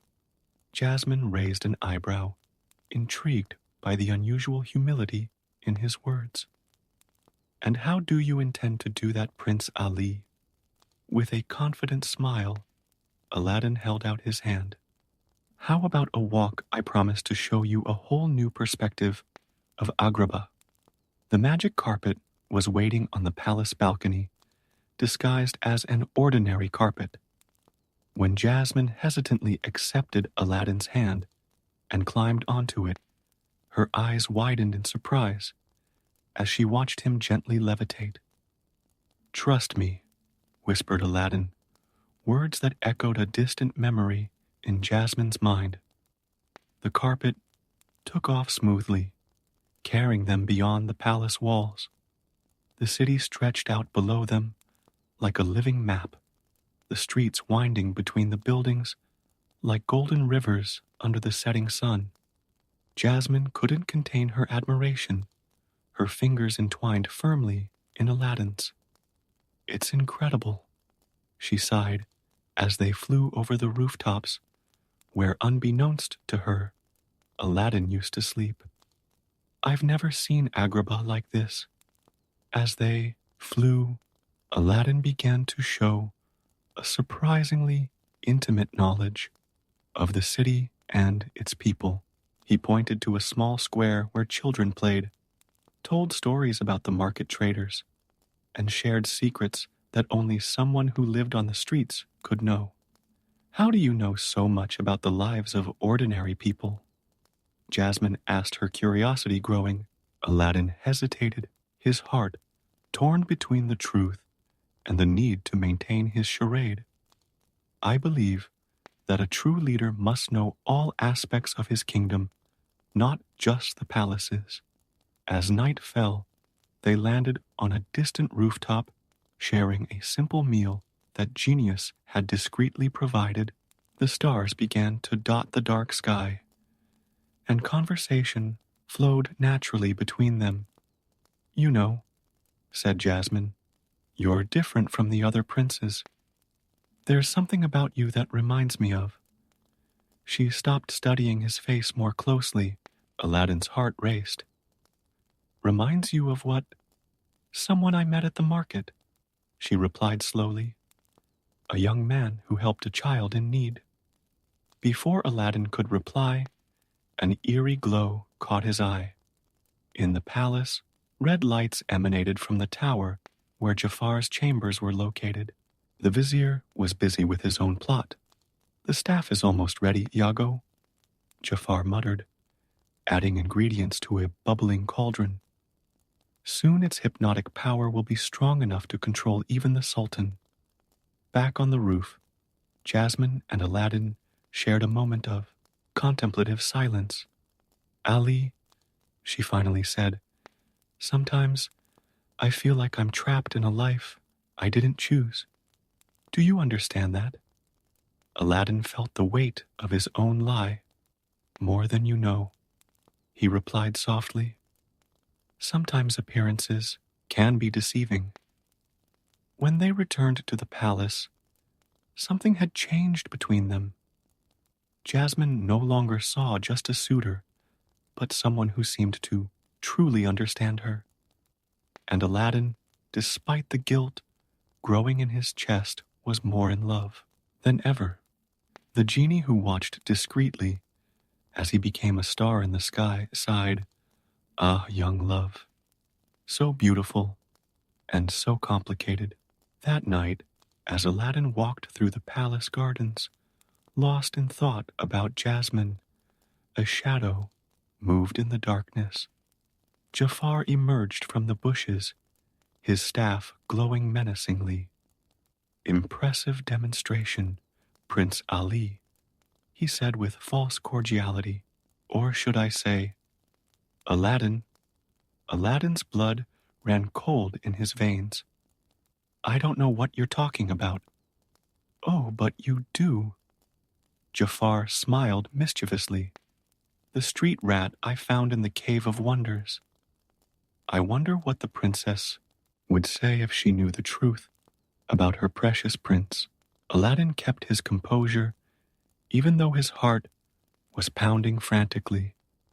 "Your accusations are as empty as your loyalty to the Sultan."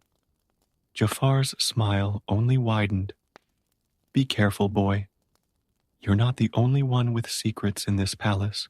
With those words, he disappeared into the shadows, leaving Aladdin with an even heavier burden on his heart. In his makeshift room, Aladdin found the genie playing chess with himself. "Genie, what do I do? I can't keep lying to her." The genie paused his game, looking seriously at his friend.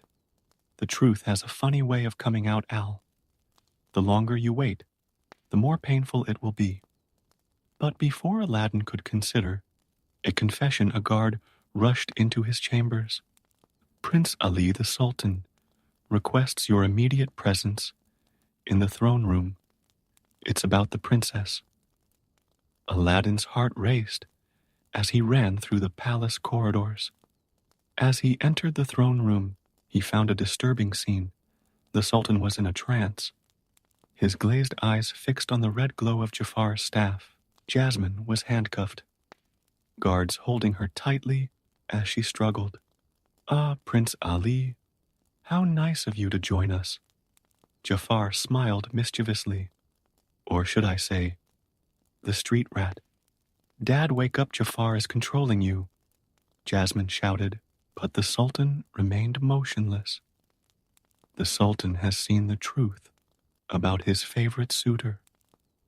Jafar proclaimed, his voice echoing through the hall. A liar, a common thief who dared to pass himself off as royalty. It's a lie. Aladdin advanced, but guards quickly surrounded him. Abu, still in elephant form, tried to help, but Jafar turned him back into a small monkey with a flick of his staff. The magic, Jasmine gasped, realizing. So you're not really a prince? The look of disappointment in Jasmine's eyes went through Aladdin like a dagger. Jasmine, I can explain. Guards, Jafar ordered. Take this impostor to the dungeons. The sentence for deceiving the royal family is death at dawn. As he was dragged away, Aladdin saw the genie floating invisibly near the ceiling, his expression anguished. He could use his second wish to escape, but that would mean leaving Jasmine and the kingdom in Jafar's hands. In the dungeons chained to the cold wall, Aladdin finally let the weight of his lies fall on his shoulders. Abu snuggled up next to him, trying to comfort him. I've ruined everything, Abu, he whispered. I should have told you the truth from the start. A familiar blue glow filled the cell as the genie appeared. It's not over yet, Al. You still have 2 wishes. What kind of person would I be if I used magic to solve my problems again? Aladdin replied bitterly. That's how this mess started. Sometimes, Al, the real magic isn't in the wishes, but in what we do with them, the genie said wisely. Just then, the magic carpet slid through the bars of the cell window, bringing with it a surprised Jasmine. You have 1 minute to explain everything to me, she said firmly, her eyes shining with a mixture of anger and hope. The truth is, I'm just Aladdin, a thief of the streets, he confessed, finally setting his heart free. I found a magic lamp, and the genie turned me into a prince because I wanted to be worthy of you. But I realized too late that true nobility doesn't come from titles or wealth. The boy from the market, Jasmine whispered, the pieces falling into place. It was you, all along. Before they could continue, they heard footsteps approaching. Jafar is using dark magic to control your father, Aladdin explained quickly. He wants the throne for himself. And I have proof. The genie appeared, transformed into a detective with a magnifying glass. That chatty parrot of his can't keep a secret. Jasmine nodded determinedly. We need to stop him. But how? I have a plan. Aladdin smiled, his old adventurous spirit returning. But it will require all of us to work together. In the throne room, Jafar savored his imminent triumph, forcing the hypnotized sultan to sign decrees that would make him the new ruler. Iago flew around in circles, humming about his future as a royal parrot. Suddenly, the doors opened. Jasmine walked in, seemingly submissive. You win, Jafar. I agree to marry you. Excellent choice, princess. Jafar smiled victoriously, not noticing the magic carpet gliding silently behind him. Meanwhile, Aladdin, freed by one of the genie's tricks, was sneaking around the pillars of the hall. The plan was simple. Distract Jafar long enough to break his staff the source of his hypnotic power. But before the wedding, Jasmine continued, approaching seductively, wouldn't you like to see how you look with the crown? Jafar's ego couldn't resist the temptation. When he reached out to take the crown, Jasmine offered Aladdin, jumped up, grabbing the staff. No! Jafar roared, his mask of sophistication falling away completely. In the ensuing struggle, the staff slipped out of both their hands, shattering as it hit the ground. A wave of magical energy swept through the hall, releasing the Sultan from his trance. "Guards, arrest the traitor," the Sultan ordered finally, aware of Jafar's treachery. But Jafar had one last card. "If I can't take the throne by cunning, I'll take it by force." He pulled out the lamp he had stolen from Aladdin during the confusion. "Genie, my first wish make me the most powerful being in the world." "No," Aladdin shouted, but it was too late. The genie, forced to obey, transformed Jafar into an all-powerful sorcerer. The vizier grew to the ceiling, his black robes turning into gloomy smoke. "Now, let's see who the real ruler of Agrabah is," Jafar thundered, launching bolts of energy that turned everything they touched into black gold. In the midst of the chaos, Aladdin realized something crucial. "Jasmine," he shouted over the roar of magic, "do you trust me?" Their eyes met through the magical storm, and in that moment, all lies and disguises disappeared. "I do," she replied. "Then hold on tight." Aladdin whistled, and the magic carpet caught them in mid-flight, dodging Jafar's attacks as they executed the final part of the plan. "Why are you running away from me?" Jafar roared. "I'm the most powerful being in the world." "Almost that," Aladdin teased. "The genie is even more powerful. He gave you your powers, and he can take them away." Jafar's eyes shone with understanding and greed. "Yes, yes, genie, my second wish, make me an all-powerful genie." The genie covered his eyes, not wanting to see, but compelled to fulfill the wish. Jafar began to transform his body, growing and changing until he became a colossal red genie. The power, the absolute power. Jafar laughed, not noticing the black lamp that materialized at his feet, nor the golden chains that began to bind his wrists. "You forgot something, Jafar," Aladdin shouted. "Geniuses have a lot of power, but zero freedom." "No," Jafar shouted when he realized the trap, being sucked into his own lamp, along with Iago, who had tried to escape too late.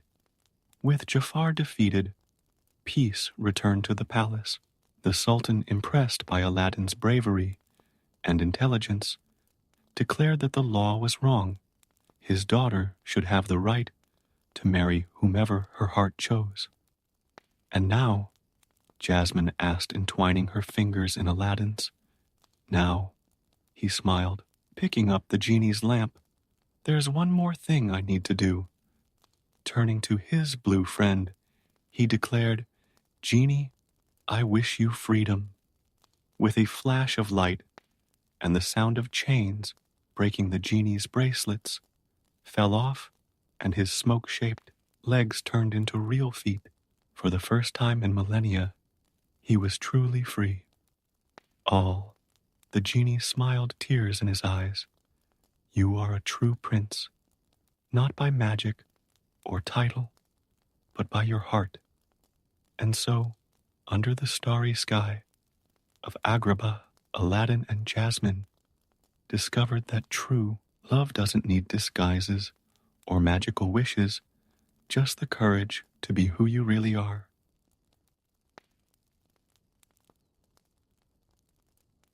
In the crystalline depths of the ocean, where the sunlight danced in shades of blue and emerald across the waters, there was a majestic kingdom ruled by the mighty King Triton.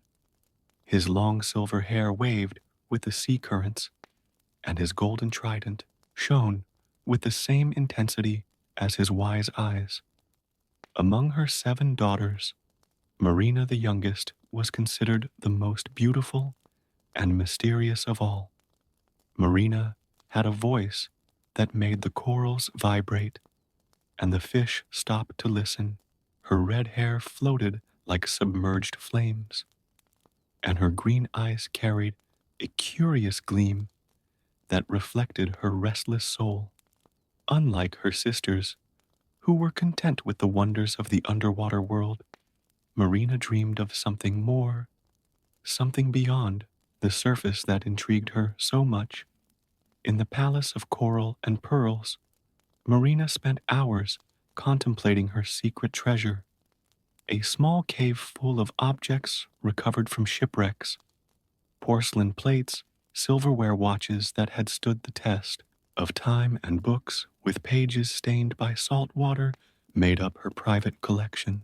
Her best friend, Sebastian, a cautious red crab, always accompanied her on her explorations, even though he constantly tried to dissuade her from her fascination with the human world. Princess Marina, you know your father wouldn't approve of this, Sebastian would say, walking sideways over a coral shelf. The world above is dangerous for us sea creatures. But Marina just smiled, twirling a fork between her delicate fingers. How can something that creates such interesting objects be dangerous, Sebastian? Look at that. Humans call it a fork and use it to eat. Isn't it fascinating? The young mermaid knew that her 15th birthday was just around the corner, the age at which mermaids were allowed to surface for the first time. Her older sisters had already made the journey, and each had come back with stories that fed her curiosity even more. Stories about birds flying against the blue sky, about ships cutting through the waves like wooden giants, and about humans dancing under the stars. On a particularly stormy night, when the sea currents were stronger than usual, Marina noticed an unusual movement in the waters above. A majestic ship was cutting through the waves, and colored lights were exploding in the dark sky. Unable to contain her curiosity, she swam to the surface, ignoring Sebastian's desperate protests. As she surfaced, her heart raced at the most breathtaking sight she had ever seen. The ship was even bigger than she had imagined, decorated with colorful flags that danced in the wind. Music and laughter echoed through the air, and Marina approached, silently hiding behind one of the ship's large wheels. It was then that she saw him for the first time, a young prince with black hair and a gentle smile was dancing on deck surrounded by sailors and courtiers. His name was Eric, as Marina discovered from listening to the conversations above. There was something in his blue eyes that captivated her instantly, a kindness and vivacity that made her completely forget the world around her. But the happiness of that moment was brutally interrupted when dark clouds covered the stars and lightning cut through the sky. In a matter of minutes, a violent storm formed, turning the sea into a furious monster that shook the ship as if it were a toy.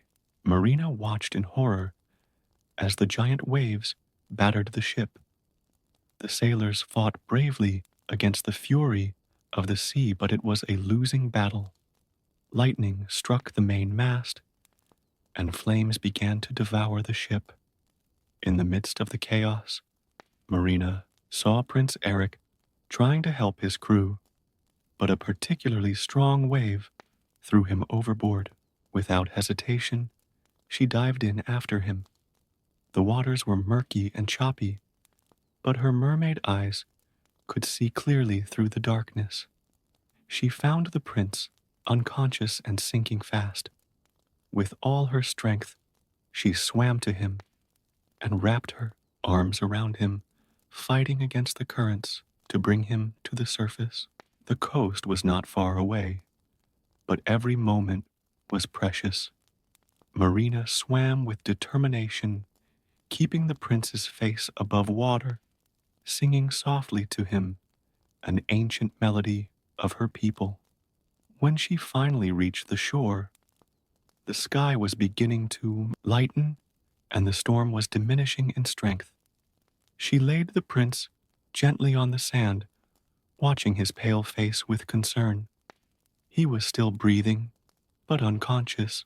Marina stroked his face with trembling fingers, feeling something awaken in her heart that she had never felt before. Please live, she whispered, her melodious voice laden with emotion. You have to live. The sound of approaching voices forced her back to the sea, but her eyes remained fixed on the figure of the prince until a young woman found him on the beach.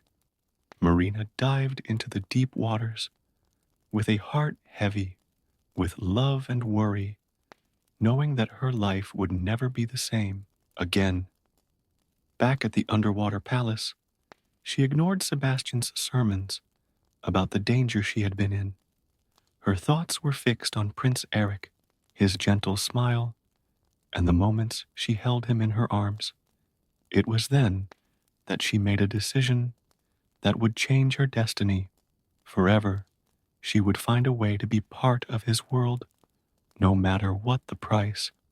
In the darkness of her coral room, Marina began to map out her plan, still unaware of the high price that fate would charge for her dream of love. In the shadows of the ocean depths, the sea witch watched through her magical eyes, smiling mischievously as she waited for the young mermaid to take the first step towards her transformative destiny. In the days that followed Prince Eric's rescue, Marina became more distant and dreamy than ever.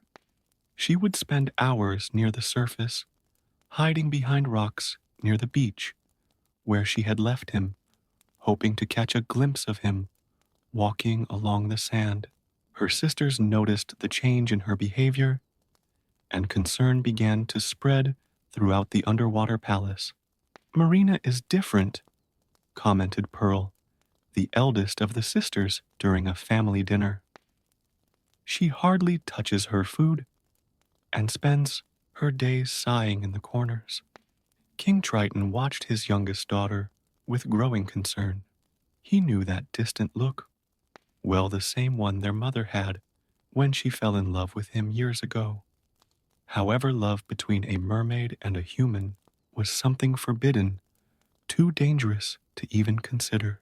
One afternoon, while watching the prince from her usual position, Marina was surprised by Flounder, a little yellow fish, who was her childhood friend. Marina, you can't go on like this, he said worriedly. You're hurting yourself more and more. I can't help it, Flounder, she replied, her green eyes fixed on Eric's distant figure. Every time I see him, my heart seems to want to jump out of my chest. I need to find a way to be part of his world. It was then that Marina began to hear stories about Ursula, the sea witch. Whispers among the ocean currents spoke of her power to make impossible wishes come true for a price.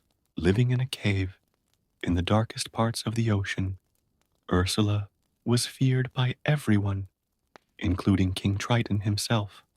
Sebastian, sensing Marina's thoughts, tried to intervene. Princess, please get these thoughts out of your head. Ursula is dangerous. She destroys lives. But Marina had already made up her mind. One moonless night, while the palace slept, she quietly slipped out of her room. Sebastian and Flounder, who were watching her, tried to stop her, but her determination was greater than any warning. The path to Ursula's cave was dark and frightening. Deformed sea creatures, former victims of the witch, writhed on the seabed, their eyes glowing with silent warnings. Marina swam through them, her heart beating hard against her chest. The entrance to the cave looked like the mouth of a sea monster with rock formations resembling pointed teeth. 2 eels, Flotsam and Jetsam, glided around them, their yellow eyes twinkling mischievously. "Welcome, little princess." Their voices echoed in unison. "The lady has been waiting for you." Inside the cave, Ursula emerged from the shadows. Half woman, half octopus, she had a sinister beauty that mesmerized.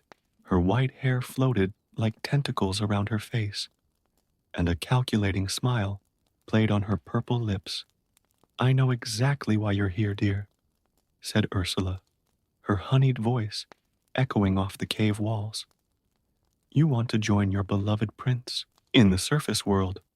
Marina nodded, trying to hide her fear. "Yes, that's what I want, more than anything." "Well, that can be arranged," replied Ursula, swimming over to a large cauldron. "I can turn your tail into human legs, but the price will be high. You'll have to give me your voice." "My voice?" Marina asked, putting her hand to her throat. "Exactly. And there are more conditions." The witch continued, her tentacles moving sinuously. "Every step you take will be like stepping on sharp needles. You'll have 3 days to make the prince fall in love with you and give you a kiss of true love. If you fail at sunrise, on the 4th day, you'll turn into sea foam." Marina hesitated for a moment, thinking about the consequences. How could she make Eric fall in love with her without her voice? How could she bear the pain at every step? But the image of the prince, his gentle smile and kind eyes, strengthened her resolve. "I accept," she said firmly. Ursula smiled, revealing pointed teeth. With a gesture, she made a golden contract appear. "Then sign here, dear." Marina took the offered quill and with trembling hands signed her name. Immediately, a magical whirlwind enveloped her. Ursula began to sing an ancient and sinister song, her hands weaving complex spells in the air. A golden light came out of Marina's throat, her voice materializing in the shape of a small, glowing sphere. Ursula captured it in a shell necklace that she hung around her own neck. At the same moment, a sharp pain shot through Marina's body, her tail splitting into 2 human legs. Unable to breathe underwater with her new human lungs, Marina began to struggle desperately. Flounder and Sebastian, who had followed their friend there, rushed to help her, bringing her quickly to the surface. When they emerged, the sun was rising over the horizon, painting the sky pink and gold. Marina was taken to the same beach where she had saved Eric, her body trembling at the new sensation of the waves against her human skin. Every movement was torture, as Ursula had warned, but in her heart, a burning hope burned. Lying on the sand, watching the sun rise, Marina knew that her real journey had only just begun. 3 days to win Eric's love. 3 days to fulfill her dream or face a tragic fate.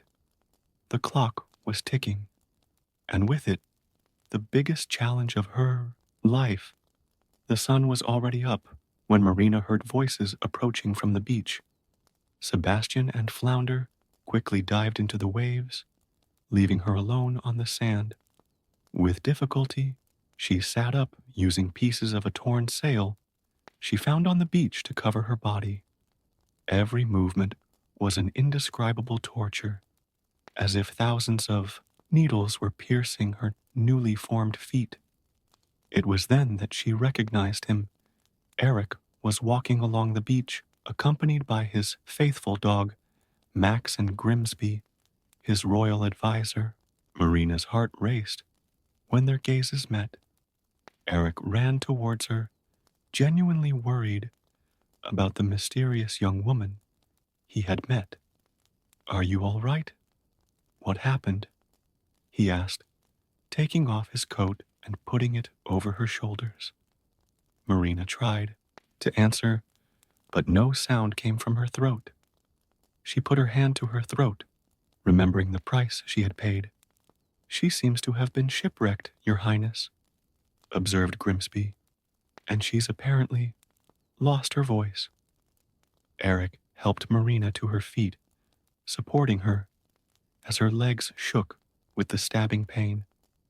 "Let's get you to the palace. You need medical attention and proper clothing." At the castle, Marina was met by Carlotta, the housekeeper, who helped her with a hot bath and dressed her in a beautiful blue dress, while her skilled hands combed Marina's long red hair. Carlotta chattered happily about the prince and his search for the mysterious young woman who had saved him during the storm. "He talks of nothing but this girl with the most beautiful voice he's ever heard," Carlotta commented, not noticing how Marina paled at her words. "He's determined to find her and make her his wife." During dinner that night, Marina made an effort to behave like a lady of the surface, carefully observing how the others used the cutlery, the forks that fascinated her so much in her underwater collection. Eric couldn't take his eyes off her, enchanted by her natural grace and genuine curiosity about everything around her. "You remind me of someone," he said, studying her face. "Your eyes have something familiar about them." Marina smiled, wishing desperately that she could tell him the truth, that she was the one who had saved him. Over the next few days, Eric dedicated himself to showing Marina his kingdom. Despite the constant pain in her feet, she accompanied him at all times, amazed at each new discovery of the human world. They took carriage rides through the city, danced in the market to the sound of street musicians, even if every step was agony, and shared quiet moments in the palace gardens. Sebastian and Flounder watched them discreetly from the shore, hoping that Marina would manage to win the prince's love before it was too late. The crab even organized a choir of sea creatures to create a romantic atmosphere during a boat trip, but his efforts were interrupted by noisy seagulls. On a particularly beautiful afternoon, Eric took Marina for a boat trip on the lagoon. The sun was setting over the horizon, painting the sky in shades of pink and gold that reminded Marina of her home in the deep. Eric rowed gently, his eyes fixed on her. "You know," he began, "since you came along, something has changed in me. It's as if, like I've been waiting for you without knowing it." Marina felt her heart race at these words. Eric leaned towards her, their faces ever closer, but before their lips could touch, the boat rocked violently, almost capsizing. Two familiar figures slid into the dark waters, Flotsam and Jetsam, Ursula's eels, who had been sent to make sure Marina failed in her mission. The moment was broken, and Eric quickly rowed back to the shore, concerned for Marina's safety. As they walked back to the castle, he held her hand affectionately, but something in his gaze had changed a shadow of doubt or worry that hadn't been there before. That night, alone in her room, Marina watched the stars through the window, thinking of her family in the depths of the ocean. King Triton had noticed their disappearance and ordered searches throughout the underwater kingdom. Her sisters swam tirelessly, calling out to her, their worried voices echoing through the waters. From his lookout post on the beach, Sebastian watched the castle with apprehension. Time was running out fast. Marina had just one more day to get the kiss of true love. Ursula's words echoed in his mind like a dark omen. If you fail at sunrise, on the fourth day, you will turn into sea foam. In the darkness of her cave, Ursula watched everything through her crystal ball, a mischievous smile on her purple lips. Soon, very soon, she murmured, stroking the necklace that held Marina's voice. Triton's daughter will be mine, and then the kingdom of the sea itself will fall into my hands. Marina's fate hung by a thread balanced between Eric's growing love and the relentless time that was running against her.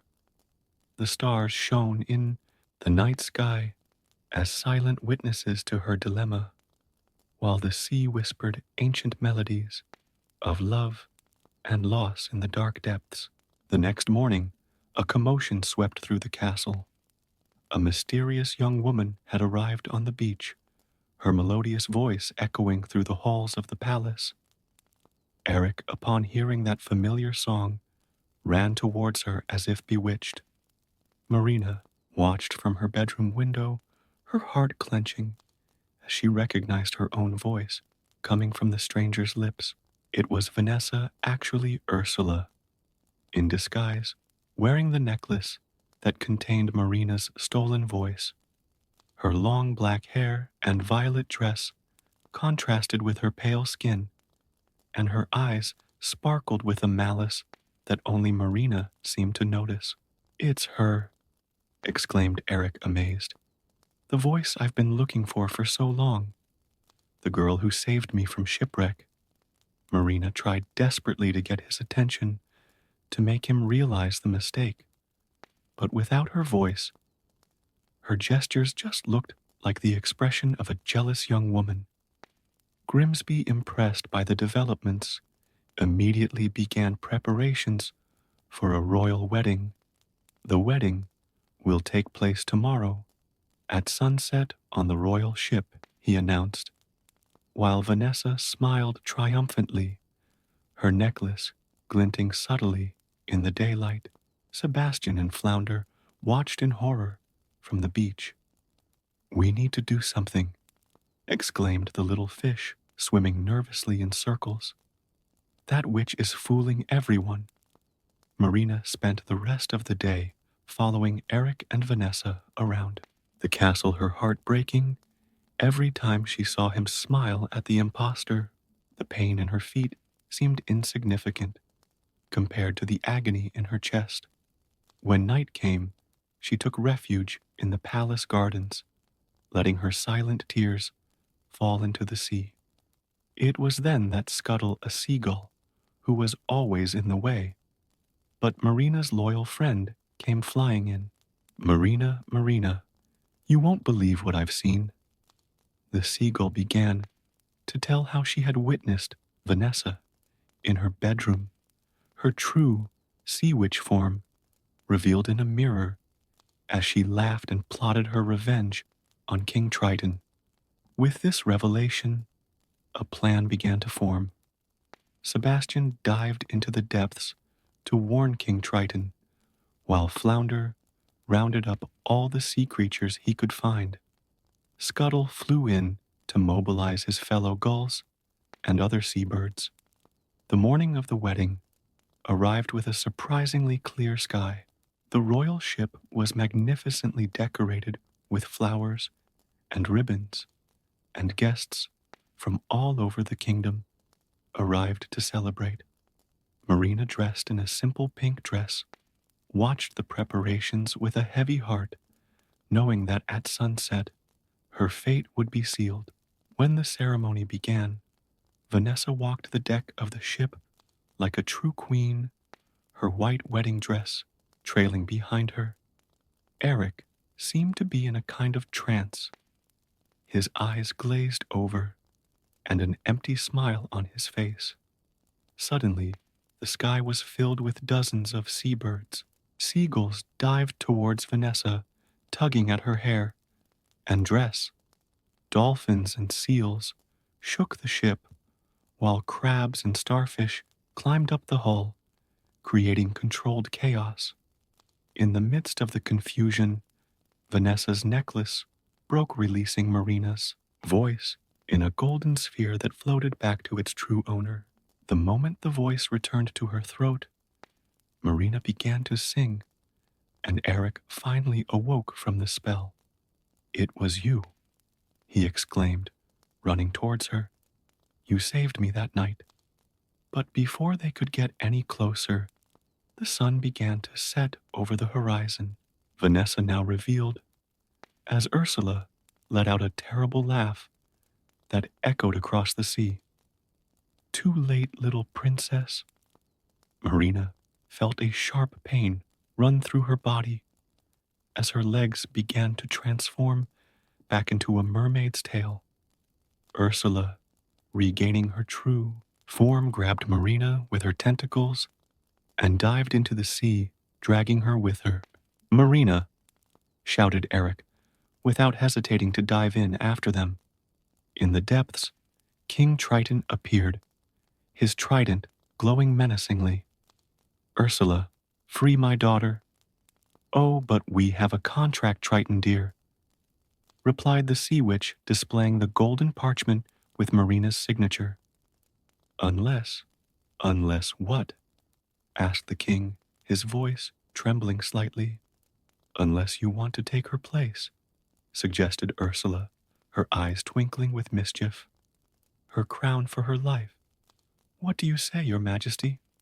Marina tried to protest, but Ursula's tentacles held her firmly in place. Above them, Eric swam desperately, looking for a way to help, while Sebastian and Flounder tried to guide him through the dark waters. King Triton looked at his youngest daughter, seeing in her the same unconditional love that her mother had shown years ago. With a flick of his trident, he pointed to the contract, turning Marina's signature into his own. "No, Dad," cried Marina, but it was too late. A magical whirlwind enveloped King Triton, and within seconds, he had transformed into a small sea creature, another of Ursula's many imprisoned souls. The sea witch grabbed the crown and trident, her power growing exponentially as she laughed maniacally. "The kingdom of the sea is finally mine." Marina floated in shock, watching her transformed father, while Eric continued to swim towards her. The darkness of the deep seemed to swallow up all hope, but in his eyes shone a fierce determination. The battle for the kingdom of the sea had only just begun, and Marina knew she would need all her courage and Eric's love to face what lay ahead. Ursula grew in size and power, Triton's trident amplifying her dark magic as she rose from the depths of the ocean. The surface of the sea began to bubble violently, and a storm formed in the sky, with lightning cutting through the dark clouds. Marina, seeing her father transformed into a helpless little sea creature, felt an unknown force grow inside her. Eric, who was still swimming nearby, finally managed to reach her. Their eyes met in the midst of the chaos, and in that moment, they both knew what they needed to do. "The necklace," shouted Sebastian, swimming frantically around them. "The necklace she wore before still has some of the original magic." Marina dived towards the wreckage of the ship, where she had first met Eric, with him following close behind. Among the debris, the necklace glowed faintly, still bearing traces of Ursula's original spell. Meanwhile, above them, the sea witch was using her trident to create a gigantic whirlpool, bringing shipwrecks up from the depths. "Poor unfortunate souls," thundered Ursula, her voice echoing across the ocean. "Behold your new queen." Marina reached for the necklace, just as one of the resurfaced ships almost crushed them. Eric, displaying extraordinary courage, swam through the floating wreckage, grabbing a broken spear from one of the figureheads. Marina's sisters emerged from the turbulent waves, bringing with them an army of sea creatures. Even mermaids and tritons from distant kingdoms came to their aid, recognizing the threat Ursula posed to all the oceans. "We need to take the trident from her," shouted Marina to Eric, her voice barely audible over the roar of the storm. Flounder and Sebastian coordinated a diversionary attack, leading schools of fish that swam in formation, confusing the sea witch's vision. The seagulls, led by Scuttle, plunged from the sky like arrows, striking Ursula in the face. Eric, taking advantage of the distraction, swam over to one of the resurfaced ships and began to climb its sloping hull. Marina followed her tail, providing enough momentum to keep up with him. The necklace around her neck began to glow more brightly as they approached Ursula. "Insignificant insects!" roared the witch, shooting lightning bolts from her trident in all directions. One of them hit the ship, where Eric and Marina were causing it to tilt dangerously. It was then that Marina realized what she needed to do. Concentrating on the love she felt for Eric, for her father, for her family, and for the ocean itself, she began to sing, her voice amplified by the residual magic of the necklace, created a harmony that made the waters vibrate. The souls imprisoned by Ursula, including King Triton, began to resonate with Marina's melody. The sea witch felt her power falter, the trident trembling in her hands. Eric, seeing his chance, threw the spear with all his might, hitting Ursula's arm and causing her to drop the trident. Marina dived to catch it, but Ursula was quicker, grabbing her with her tentacles. "Did you really think you could beat me, little princess?" At that crucial moment, Eric leapt from the ship, grabbing the trident before it sank into the depths. With one swift movement, he threw it towards Marina, who managed to free herself from Ursula's tentacles, using her tail as leverage. Holding her father's trident, Marina felt its power flow through her. The music in her heart turned into pure energy, and with a cry that mixed pain and determination, she pointed the trident at Ursula. A ray of golden light pierced the sea witch's chest. Ursula began to fall apart, her gigantic body turning into dark foam that dissipated into the waves. With her destruction, all her curses were broken. The imprisoned souls returned to their original forms, including King Triton, who regained his crown and majestic appearance. The storm began to calm down, and the sun broke through the clouds. Marina swam over to Eric, who was floating exhausted on the surface.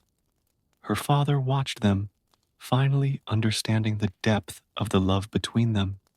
"Marina, my daughter," said King Triton, his voice gentle, "you have shown more courage and true love than I ever imagined possible."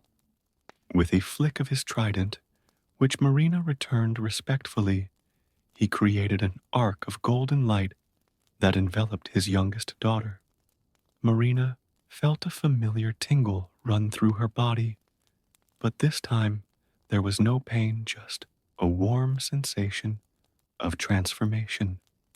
"Go ahead, my little one," smiled Triton.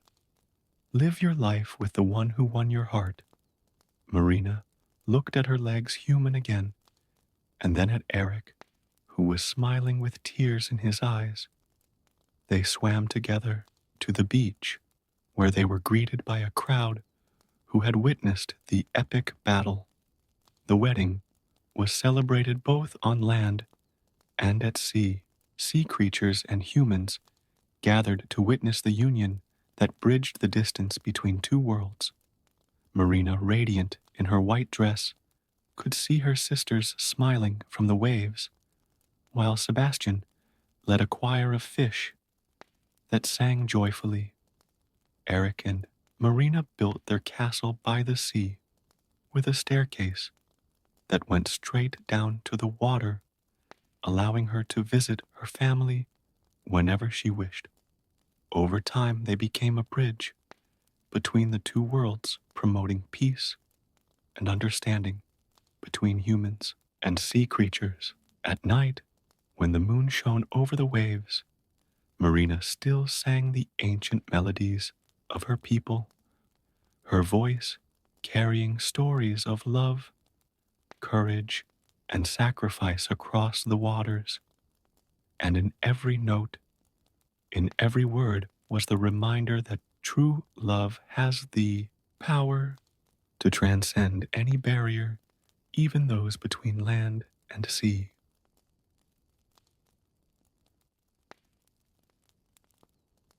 In a kingdom not so far away, where the flowers seemed to dance in the wind and the birds sang melodies that made even the most serious people smile, lived Princess Aurora.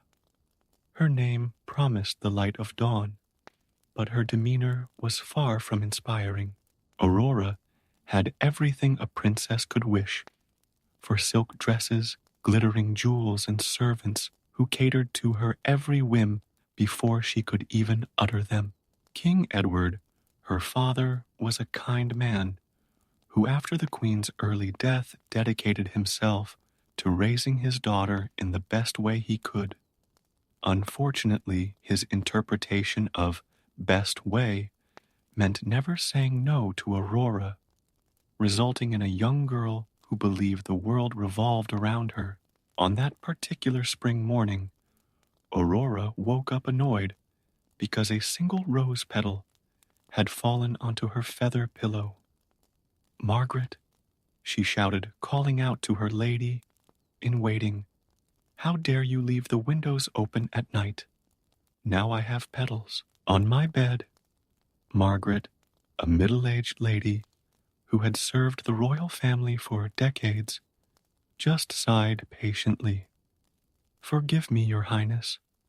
The windows were closed, but the flowers in your garden are especially fragrant this morning. I thought you'd appreciate the scent." "Well, you thought wrong," Aurora replied, tossing back her golden hair. "Prepare my milk and honey bath, and make sure the temperature is perfect this time." As Margaret hurried to fulfill the princess's wishes, Aurora gazed at her reflection in the ornate mirror. Her blue eyes sparkled like sapphires, and her skin was as delicate as lily petals. She knew she was beautiful. Everyone in the kingdom said so, but lately something had been bothering her, a feeling of emptiness that not even her luxurious dresses or jewelry could fill. In the palace garden, after her elaborate morning ritual, Aurora decided to go for a walk, not because she enjoyed nature, but because she had heard that walking kept her figure slim. As she walked along the perfectly manicured paths, she noticed something different, a small lake that she had never paid attention to before. The crystal clear waters reflected the blue sky, and aquatic flowers decorated its edges. It was then that she heard a peculiar voice which seemed to come from one of the water lilies. "Well, well, if it isn't the prettiest and most spoiled princess in the kingdom." Aurora spun on her heels, looking for the source of the voice. "Who dares speak to me like that?" "Down here, Your Highness," said the voice, and Aurora lowered her eyes to find a plump green toad sitting comfortably on a water lily leaf. It was no ordinary frog. Its eyes had an almost human gleam, and it wore what looked like a tiny golden crown. "A talking frog!" exclaimed Aurora, taking a step back. That's impossible. As impossible as a princess who has never learned to say please and thank you," replied the frog, with a tone of amusement in his voice. "Allow me to introduce myself, Prince Thaddeus of Greenwood. Or at least, that's what I was, before I was transformed into this not very majestic form." Aurora laughed scornfully. "A prince? You please, that's ridiculous. I know all the princes in the neighboring kingdoms, and I've never heard of Greenwood or a prince called Thaddeus." The toad jumped onto a rock closer to the princess. "Maybe because Greenwood is a kingdom far, far away. Or maybe," he paused dramatically, "because you're so busy admiring your own reflection that you've never bothered to really get to know others." The frog's words hit Aurora like a slap. She felt her cheeks flush with anger and shame.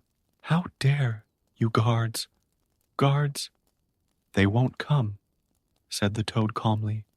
"Right now only you can see and hear me. It's part of the enchantment." Aurora crossed her arms. "And I suppose you're going to tell me that you need a kiss to break the spell, like in those silly stories my nanny used to tell me." "Precisely," exclaimed the frog, his eyes shining. "A kiss from a pure-hearted princess can break my curse. But," he added, with a more serious tone, "I'm afraid you don't qualify at the moment." "What, I'm a princess?" Aurora protested indignantly. "Being a princess is more than wearing crowns and giving orders, my dear. It's about having compassion, wisdom, and humility, qualities that, forgive me for saying, so you have yet to develop." Aurora felt something strange in her chest, a mixture of anger and curiosity. Part of her wanted to simply turn her back and return to her comfortable world of privilege, but another part, a part she barely recognized, was intrigued. What if I kiss you just like that?" she asked, more to tease than out of real interest. The frog smiled, or at least seemed to smile as much as a frog can. "Well, you can try, but I warn you, the result may not be what you expect." Moved by an impulse she couldn't explain, Aurora leaned over and, closing her eyes tightly, gave the toad a quick kiss on the top of its head. When she opened her eyes, nothing had changed. The frog was still a frog, and she was still herself. "See, I told you it wouldn't work," said Thaddeus, sounding more amused than disappointed. "But don't worry, princess. This story has only just begun, and you have a lot to learn, as do I." Aurora felt something change inside her at that moment. Perhaps it was anger at having been deceived, or shame at having really believed that a kiss would turn a frog into a prince. But there was something else, an unsettling feeling that her life was about to change in ways she couldn't imagine. "And what happens now?" she asked, surprising herself with a genuine curiosity in her voice. "Now," replied Thaddeus, "your real journey begins. And believe me, Princess Aurora, it will be a much more interesting adventure than choosing dresses and giving orders to servants." Aurora spent the rest of that day restless, her mind constantly returning to the peculiar encounter in the garden. During dinner with her father, she barely touched her favorite meal, absent-mindedly stirring her fork through the perfectly prepared vegetables. "My dear, is everything all right?" asked King Edward, noticing his daughter's unusual behavior. "Yes, father," she replied automatically, but then hesitated. "Actually, do you believe in magic?" The king smiled gently, his eyes shining with a wisdom that Aurora rarely noticed. "I believe that magic is everywhere, but not always in the way we expect to find it." That night, Aurora couldn't sleep. For the first time in years, she dismissed Margaret early and was left alone with her thoughts. The frog's words echoed in her mind. Being a princess is more than wearing crowns and giving orders. The next morning, she returned to the lake, this time without her usual entourage of servants. Thaddeus was there, as if waiting for her. "Good morning, princess," he greeted cheerfully. "I see you've decided to come back." "I had nothing better to do," she lied, trying to maintain her haughty pose. But something in her tone betrayed her. "Well, since you're here," said Thaddeus, "how about a little adventure?" Aurora raised an eyebrow. What kind of adventure could a frog provide? "The kind that starts with a challenge," he replied. "For a whole day you must carry out 3 tasks without any help from your servants." "That's ridiculous," protested Aurora. "I'm a princess. I don't need—" "It's precisely because you're a princess that you need to learn," interrupted Thaddeus. "How do you expect to rule a kingdom if you don't know how things really work?" The words hit Aurora hard. She had never thought about it before. One day she would be queen, and the idea suddenly frightened her. "All right," she conceded, surprising herself. "What are the tasks?" "First task, prepare your own breakfast. Second, sew a button on a dress. Third, help in the palace garden for an hour." Aurora laughed nervously. "You're joking, right? I don't know how—" "Exactly," said Thaddeus with a satisfied smile. "And that's why you need to learn." Reluctantly, Aurora headed for the palace kitchen. The servants were stunned to see her enter, but she dismissed them with a gesture. Alone for the first time in the kitchen, she stared at the utensils as if they were alien objects. After breaking 3 eggs on the floor, burning a piece of toast, and spilling milk everywhere, she finally managed to prepare something vaguely edible. The taste was nowhere near as good as what she was used to, but there was something strangely satisfying about having made it herself. The second task proved equally challenging. Margaret tried to help her with the needle and thread, but Aurora, remembering the challenge, politely refused for the first time in her life, using "please" and "thank you" sincerely. After several attempts and a few stubbed toes, she managed to fasten the button. It wasn't perfect, but it was firm. The third task was the most difficult. The royal gardener, Mr. Thompson, an old man with calloused hands and a sun-scorched face, showed her how to pull weeds and loosen the soil. "Flowers are like people, Your Highness," he explained gently. "They need care, attention, and sometimes a bit of hard work to truly bloom." By the end of the day, Aurora was exhausted, dirty and disheveled, a sight that would have horrified her just a day earlier. She returned to the lake where Thaddeus was waiting for her. "I did it," she announced, dropping to the soft grass. "I did everything you asked." "And what have you learned?" asked the frog. Aurora was silent for a moment, reflecting. "I learned that things are harder than they seem, and that the people who do these tasks every day deserve more respect than I used to give them." "Excellent start," Thaddeus approved. "But this is only the beginning of your journey." "Are there more tasks?" she asked, part apprehensive, part curious. "Oh, yes," he replied with a twinkle in his eye. "A lot more. But first, tell me, how do you feel now?" Aurora looked down at her hands, slightly calloused from working in the garden. "Different. Tired, but satisfied somehow, as if I'd really achieved something today." "You have," confirmed Thaddeus. You took an important first step towards becoming not just a better princess, but a better person. That night, as she prepared for bed, Aurora looked at her reflection in the mirror. Her face was slightly flushed from the sun, and there was a different sparkle in her eyes. For the first time, she saw beyond her outer beauty and began to question who she really was on the inside. Before falling asleep, she did something she had never done before. She thanked Margaret for all her years of dedicated service. Her lady-in-waiting's surprised and touched smile made Aurora realize that perhaps there really was magic in the world. Not the magic of fairy tales, but something deeper and more meaningful.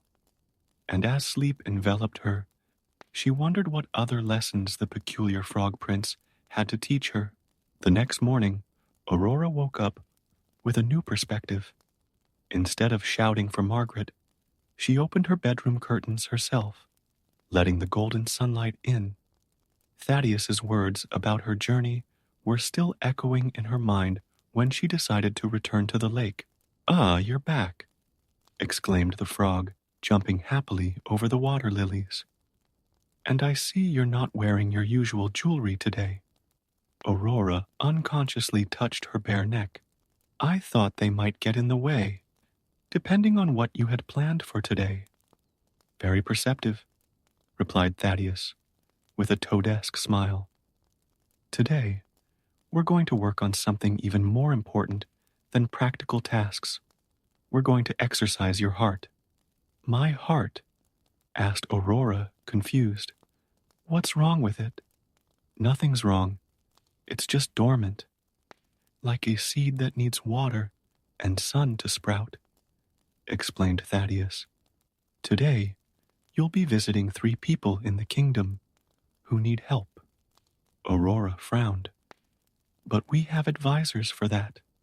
They look after the needs of the people.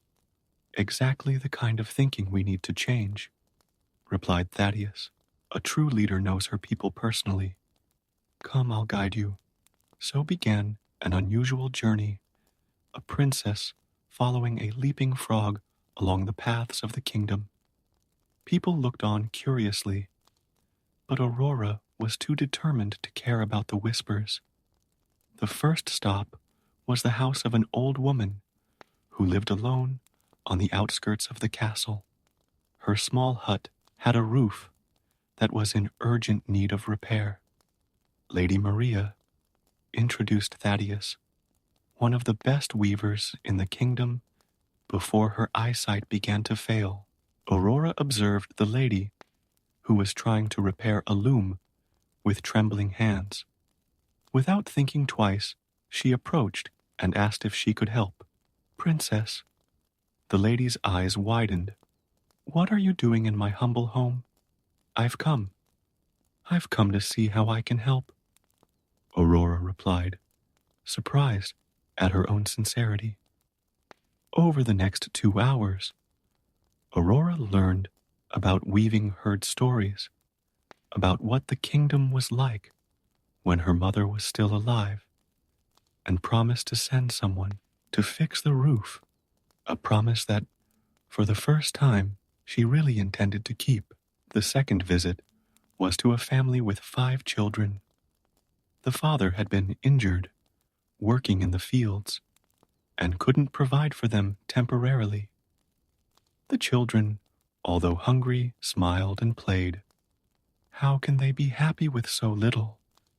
whispered Aurora to Thaddeus. "Because they have each other," he replied simply. "Sometimes the greatest wealth isn't in the kingdom's coffers."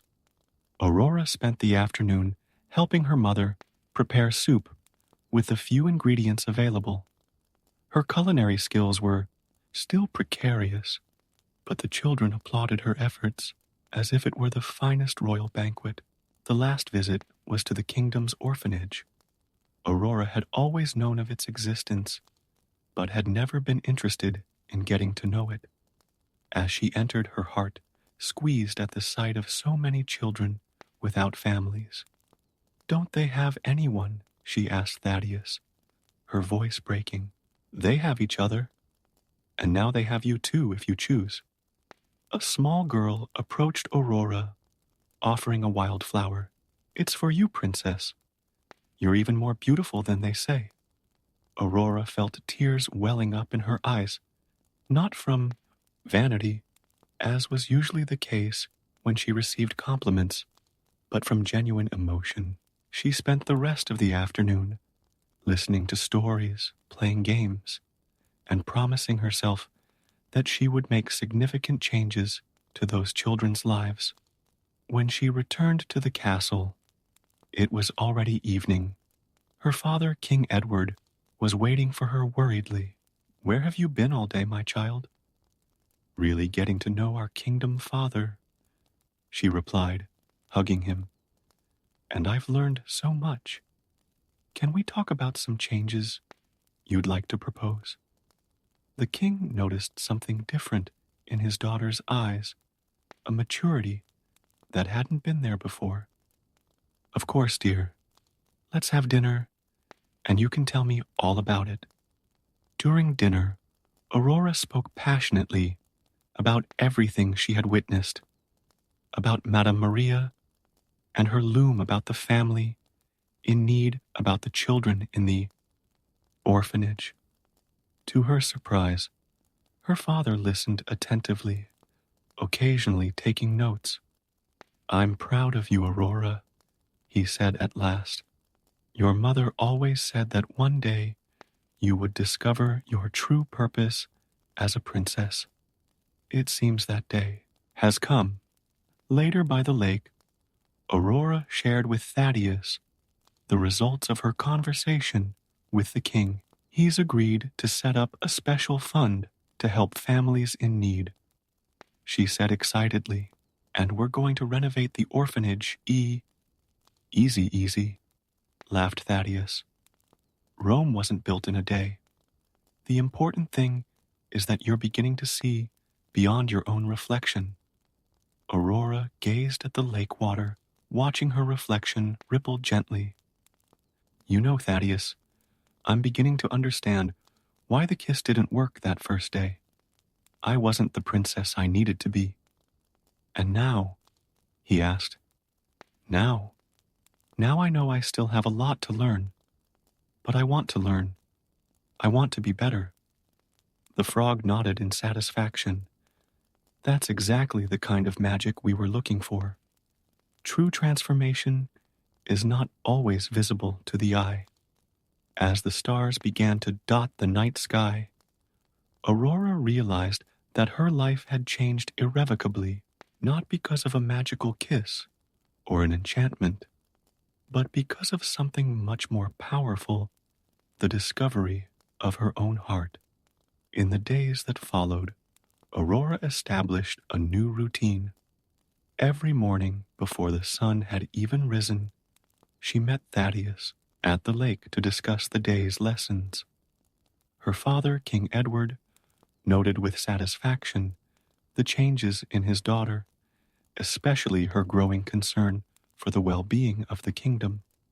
Today, announced Thaddeus on a particularly cool morning, we're going to talk about promises and responsibilities. Aurora sat down on the grass, already accustomed to their morning conversations.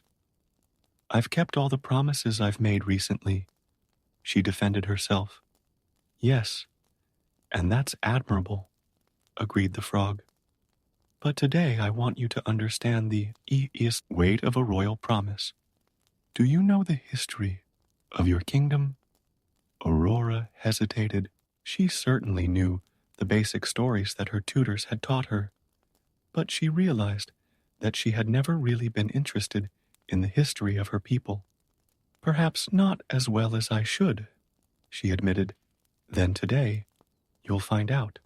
Go to the royal library and look through the ancient records of the kingdom. There's one story in particular that you need to know. In the library, Aurora found Margaret organizing some books. Her lady in waiting smiled as she entered, a genuine smile. no longer the cautious one she used to give. Margaret, Aurora called out, how well do you know the history of the kingdom? Oh, yes, Your Highness. My family has served the crown for generations. What specific history are you looking for? Actually, I don't know exactly, Aurora confessed, but something tells me I'll know when I find it. They spent the morning among ancient scrolls and books. Aurora discovered that unlike what she had imagined, reading wasn't tedious when you were genuinely interested. It was then that she came across a particular record that caught her eye. Margaret, look at this, she exclaimed. 100 years ago, there was a great drought in the kingdom. The people were starving and desperate. Ah, yes, nodded Margaret. The great drought. That's when your great-great-grandmother, Queen Eleanor, took the great oath. Aurora read eagerly. Queen Eleanor had promised the people that as long as there was food in the castle, no citizen of the kingdom would go hungry.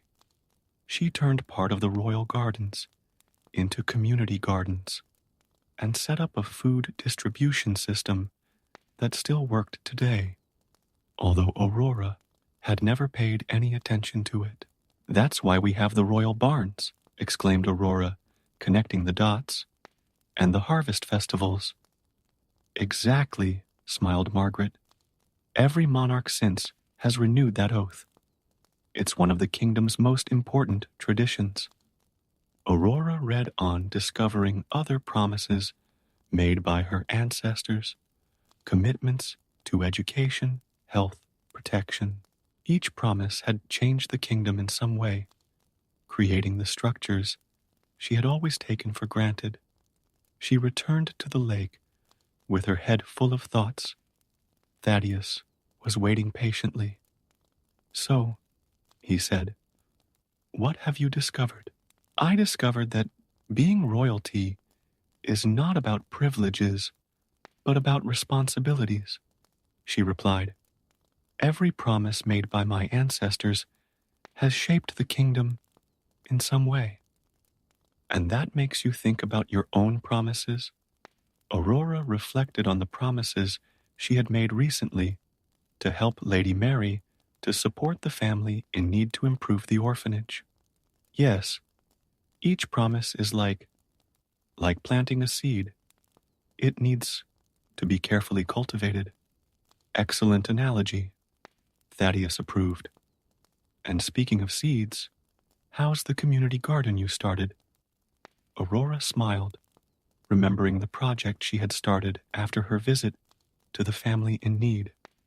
She had converted part of the castle's ornamental gardens into vegetable gardens following her great-great-grandmother's example. It's growing, she replied. The children from the orphanage come to help every afternoon. It's amazing to see how proud they are when something they've planted starts to sprout. And you, do you feel proud? I do, but it's different from the pride I used to feel. Before it was about me, my looks, or my talents. Now, it's about seeing others grow, about making a difference. At that moment, a butterfly landed on the water lily next to Thaddeus. Aurora watched its colorful wings and thought about how she herself was transforming, not by magic, but through small daily changes. Thaddeus, she began hesitantly, about that first day. When you said you were a bewitched prince, was it true?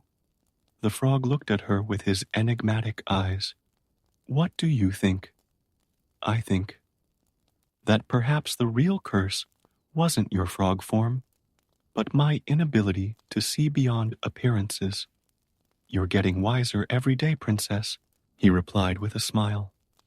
Aurora spent the rest of the day revisiting the projects she had started. At the orphanage, she helped the children with their lessons. She herself had insisted that they have regular teachers. In the community garden, she worked alongside the villagers, her once delicate hands now calloused by honest work. In the evening, over dinner with her father, she finally plucked up the courage to make a special request. "Dad," she began, "I'd like to take part in the next Royal Council. I want to better understand how decisions are made and how I can help improve the lives of our people." King Edward looked at her with surprise and pride. "Of course, my child. In fact, I've been waiting for you to ask." "Was I?" "Yes. You have shown a genuine interest in the kingdom and its responsibilities. It's time to start preparing you properly for your future role as queen." Aurora felt the weight of those words, but unlike a few weeks ago, she didn't feel scared. Instead, she felt ready to face the challenge. Later in her quarters, Aurora wrote in her diary a habit she had recently acquired. She recorded her discoveries about the history of the kingdom, her plans for the future, and her reflections on how she had changed. Perhaps, she wrote, "the real magic is not in turning frogs into princes, but in turning hearts of stone into hearts that care." Autumn arrived in the kingdom, and with it, a gentle change in the colors of the leaves that perfectly reflected the transformation Aurora had undergone. At her first royal council meeting, she surprised everyone with her insightful observations and practical suggestions for improving the lives of the citizens. "The princess has shown a wisdom beyond her years," one of the senior counselors commented to King Edward after the meeting. That afternoon, Aurora went to the lake as usual, but something was different. Thaddeus was not at his usual water lily. Worried, she searched among the water flowers and called his name several times. "Looking for someone?" A familiar voice sounded behind her, but it wasn't the friendly croak she was used to. Aurora turned and froze. In front of her stood a young man, tall and elegant, with eyes she would recognize in any form, the same piercing, gentle eyes as Thaddeus. "How?" she began, but the words failed her. "Remember what I said about true magic?" he asked, smiling. "It wasn't about kisses or instant enchantments. It was about transformation, yours and mine." Aurora sat down on the grass, trying to process what she was seeing. "So you really were a prince?" "I'm Thaddeus of Greenwood, yes," he confirmed, taking a seat next to her. "But my story is a little different from what you first imagined." He explained that he had been sent by his own kingdom, disguised as an enchanted frog, to help Aurora on her journey of self-discovery.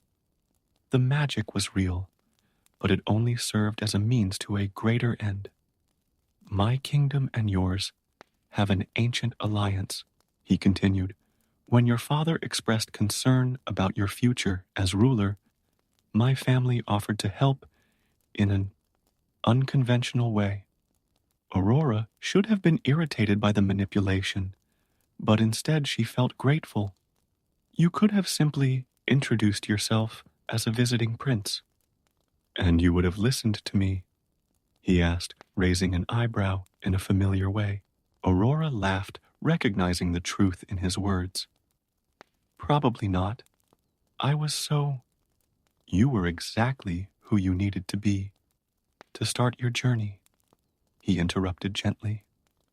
"We each have our own path to growth." In the days that followed, Aurora continued her work in the kingdom with even more dedication. The orphanage now had its own school.